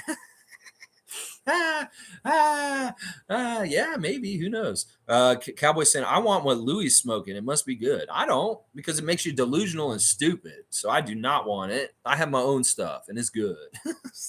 Monique saying Raptors over Hawks for sure. Points in the paint, 78-72. I like that. Fast break, 22-21. I like that. Rebounds, 51-50. I like that. Offensive rebounds, 17-11. That's a huge one right there. 6 more offensive rebounds. Assists total. I'm glad you put this in, Monique. We got 27 assists last night, and we got over that magic 25 number that I like to see the Raptors get per game. I want to see them get at least 25 assists a game, and they got 27, but it was in a losing effort. But that was really good sharing around and finding extra passes. Some of the stuff like near the basket where they just dump it off, whether it's Thad or Scotty, to a different guy, and they got an easy layup because they drew all the attention. Fantastic stuff. Those are the great assists. Let's see, add 10 extra free throw attempts for them and 5 fewer personal fouls. Yeah, they got less fouls called on them. But a lot of the stats are very even. As far as you can see, the rebounds are very even. The fast break points are very even. There was a lot of evenness to this game in certain categories. OG Van Barnes, Junior 43. I respect that answer. Awesome. I don't want to make it seem like I'm like above or anything. Like, listen, there are issues in this with race also, obviously. Like, listen, one of the things I hate about what's happening right now is how much KYRIE's getting so much attention for this, and they ain't talking shit about Brett Favre.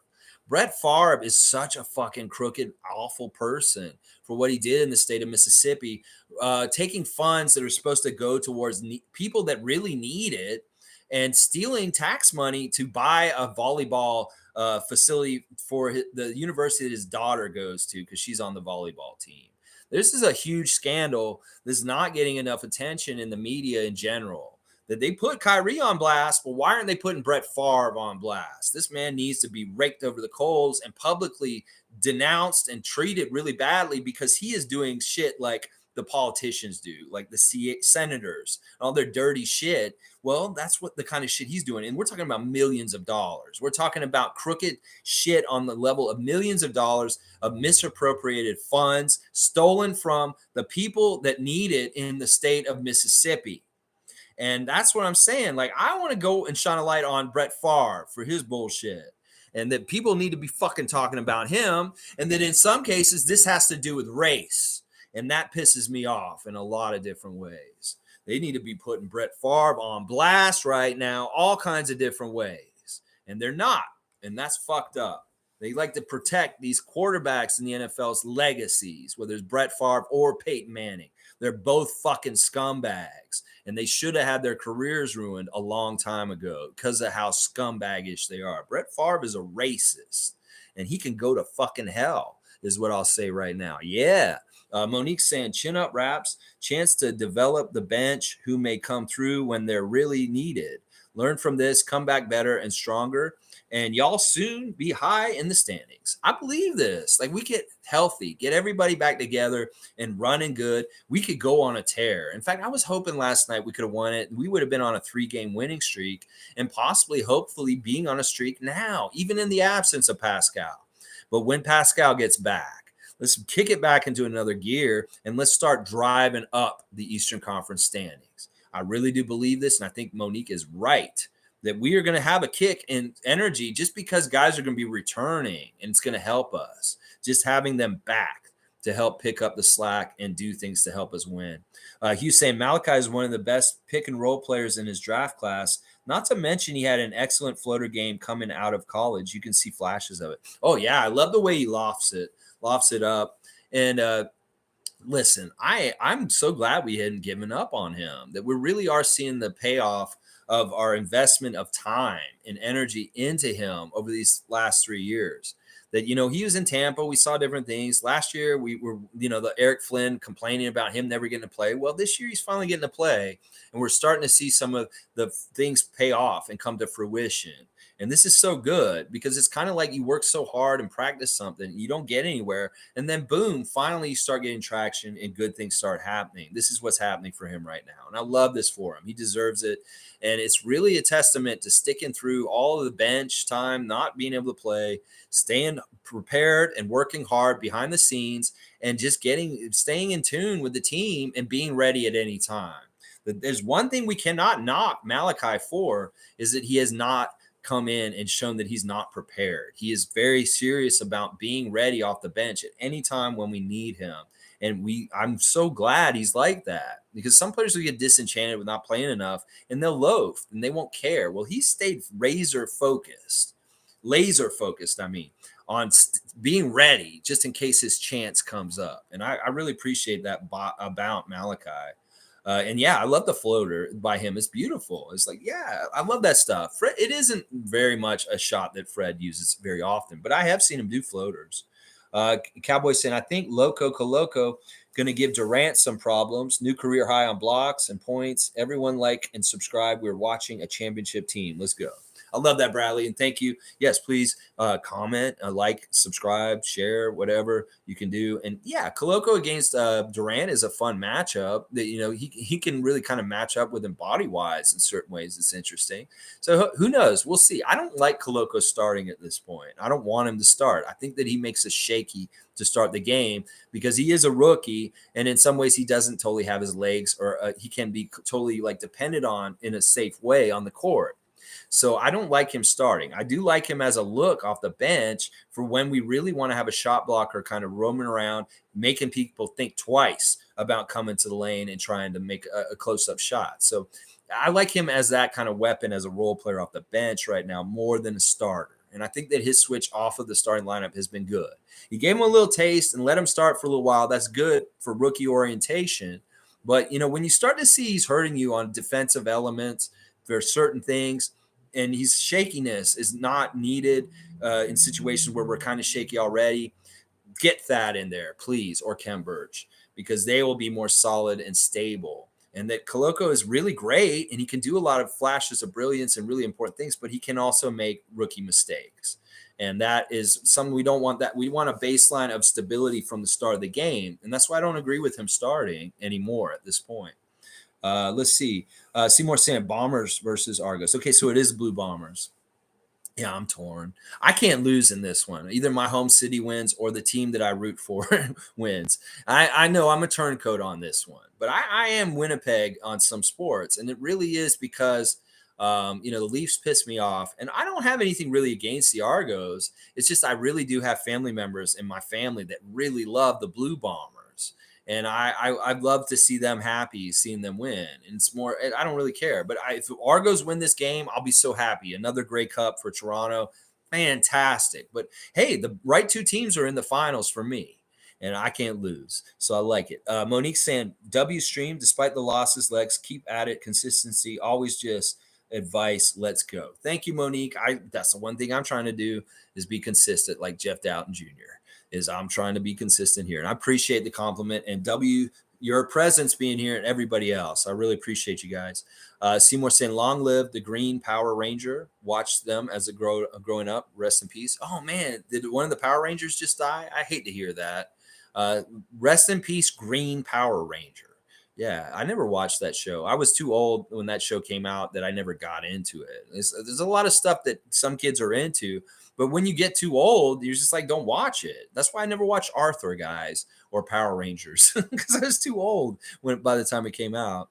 Let's see. Cowboys saying, what time is the game, Seymour? Let's go Argos. 2 p.m. All right. So, yeah, in about an hour and a half, I should get off here so I can get ready. Maybe watch the Grey Cup today. Nameless saying, I agree. People are allowed to hide behind their race. It's effed.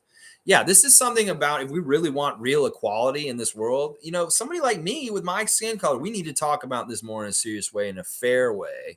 Because like in some ways the system is very rigged for somebody like me, and some people are not comfortable with talking about this kind of thing, maybe because partly they feel a little guilty because they're a part of the system that continues and perpetuates it, but also because in some ways they feel like uncomfortable because they're like because like listen, like I didn't own slaves, I didn't do any of this, but I do realize that people that look like me did.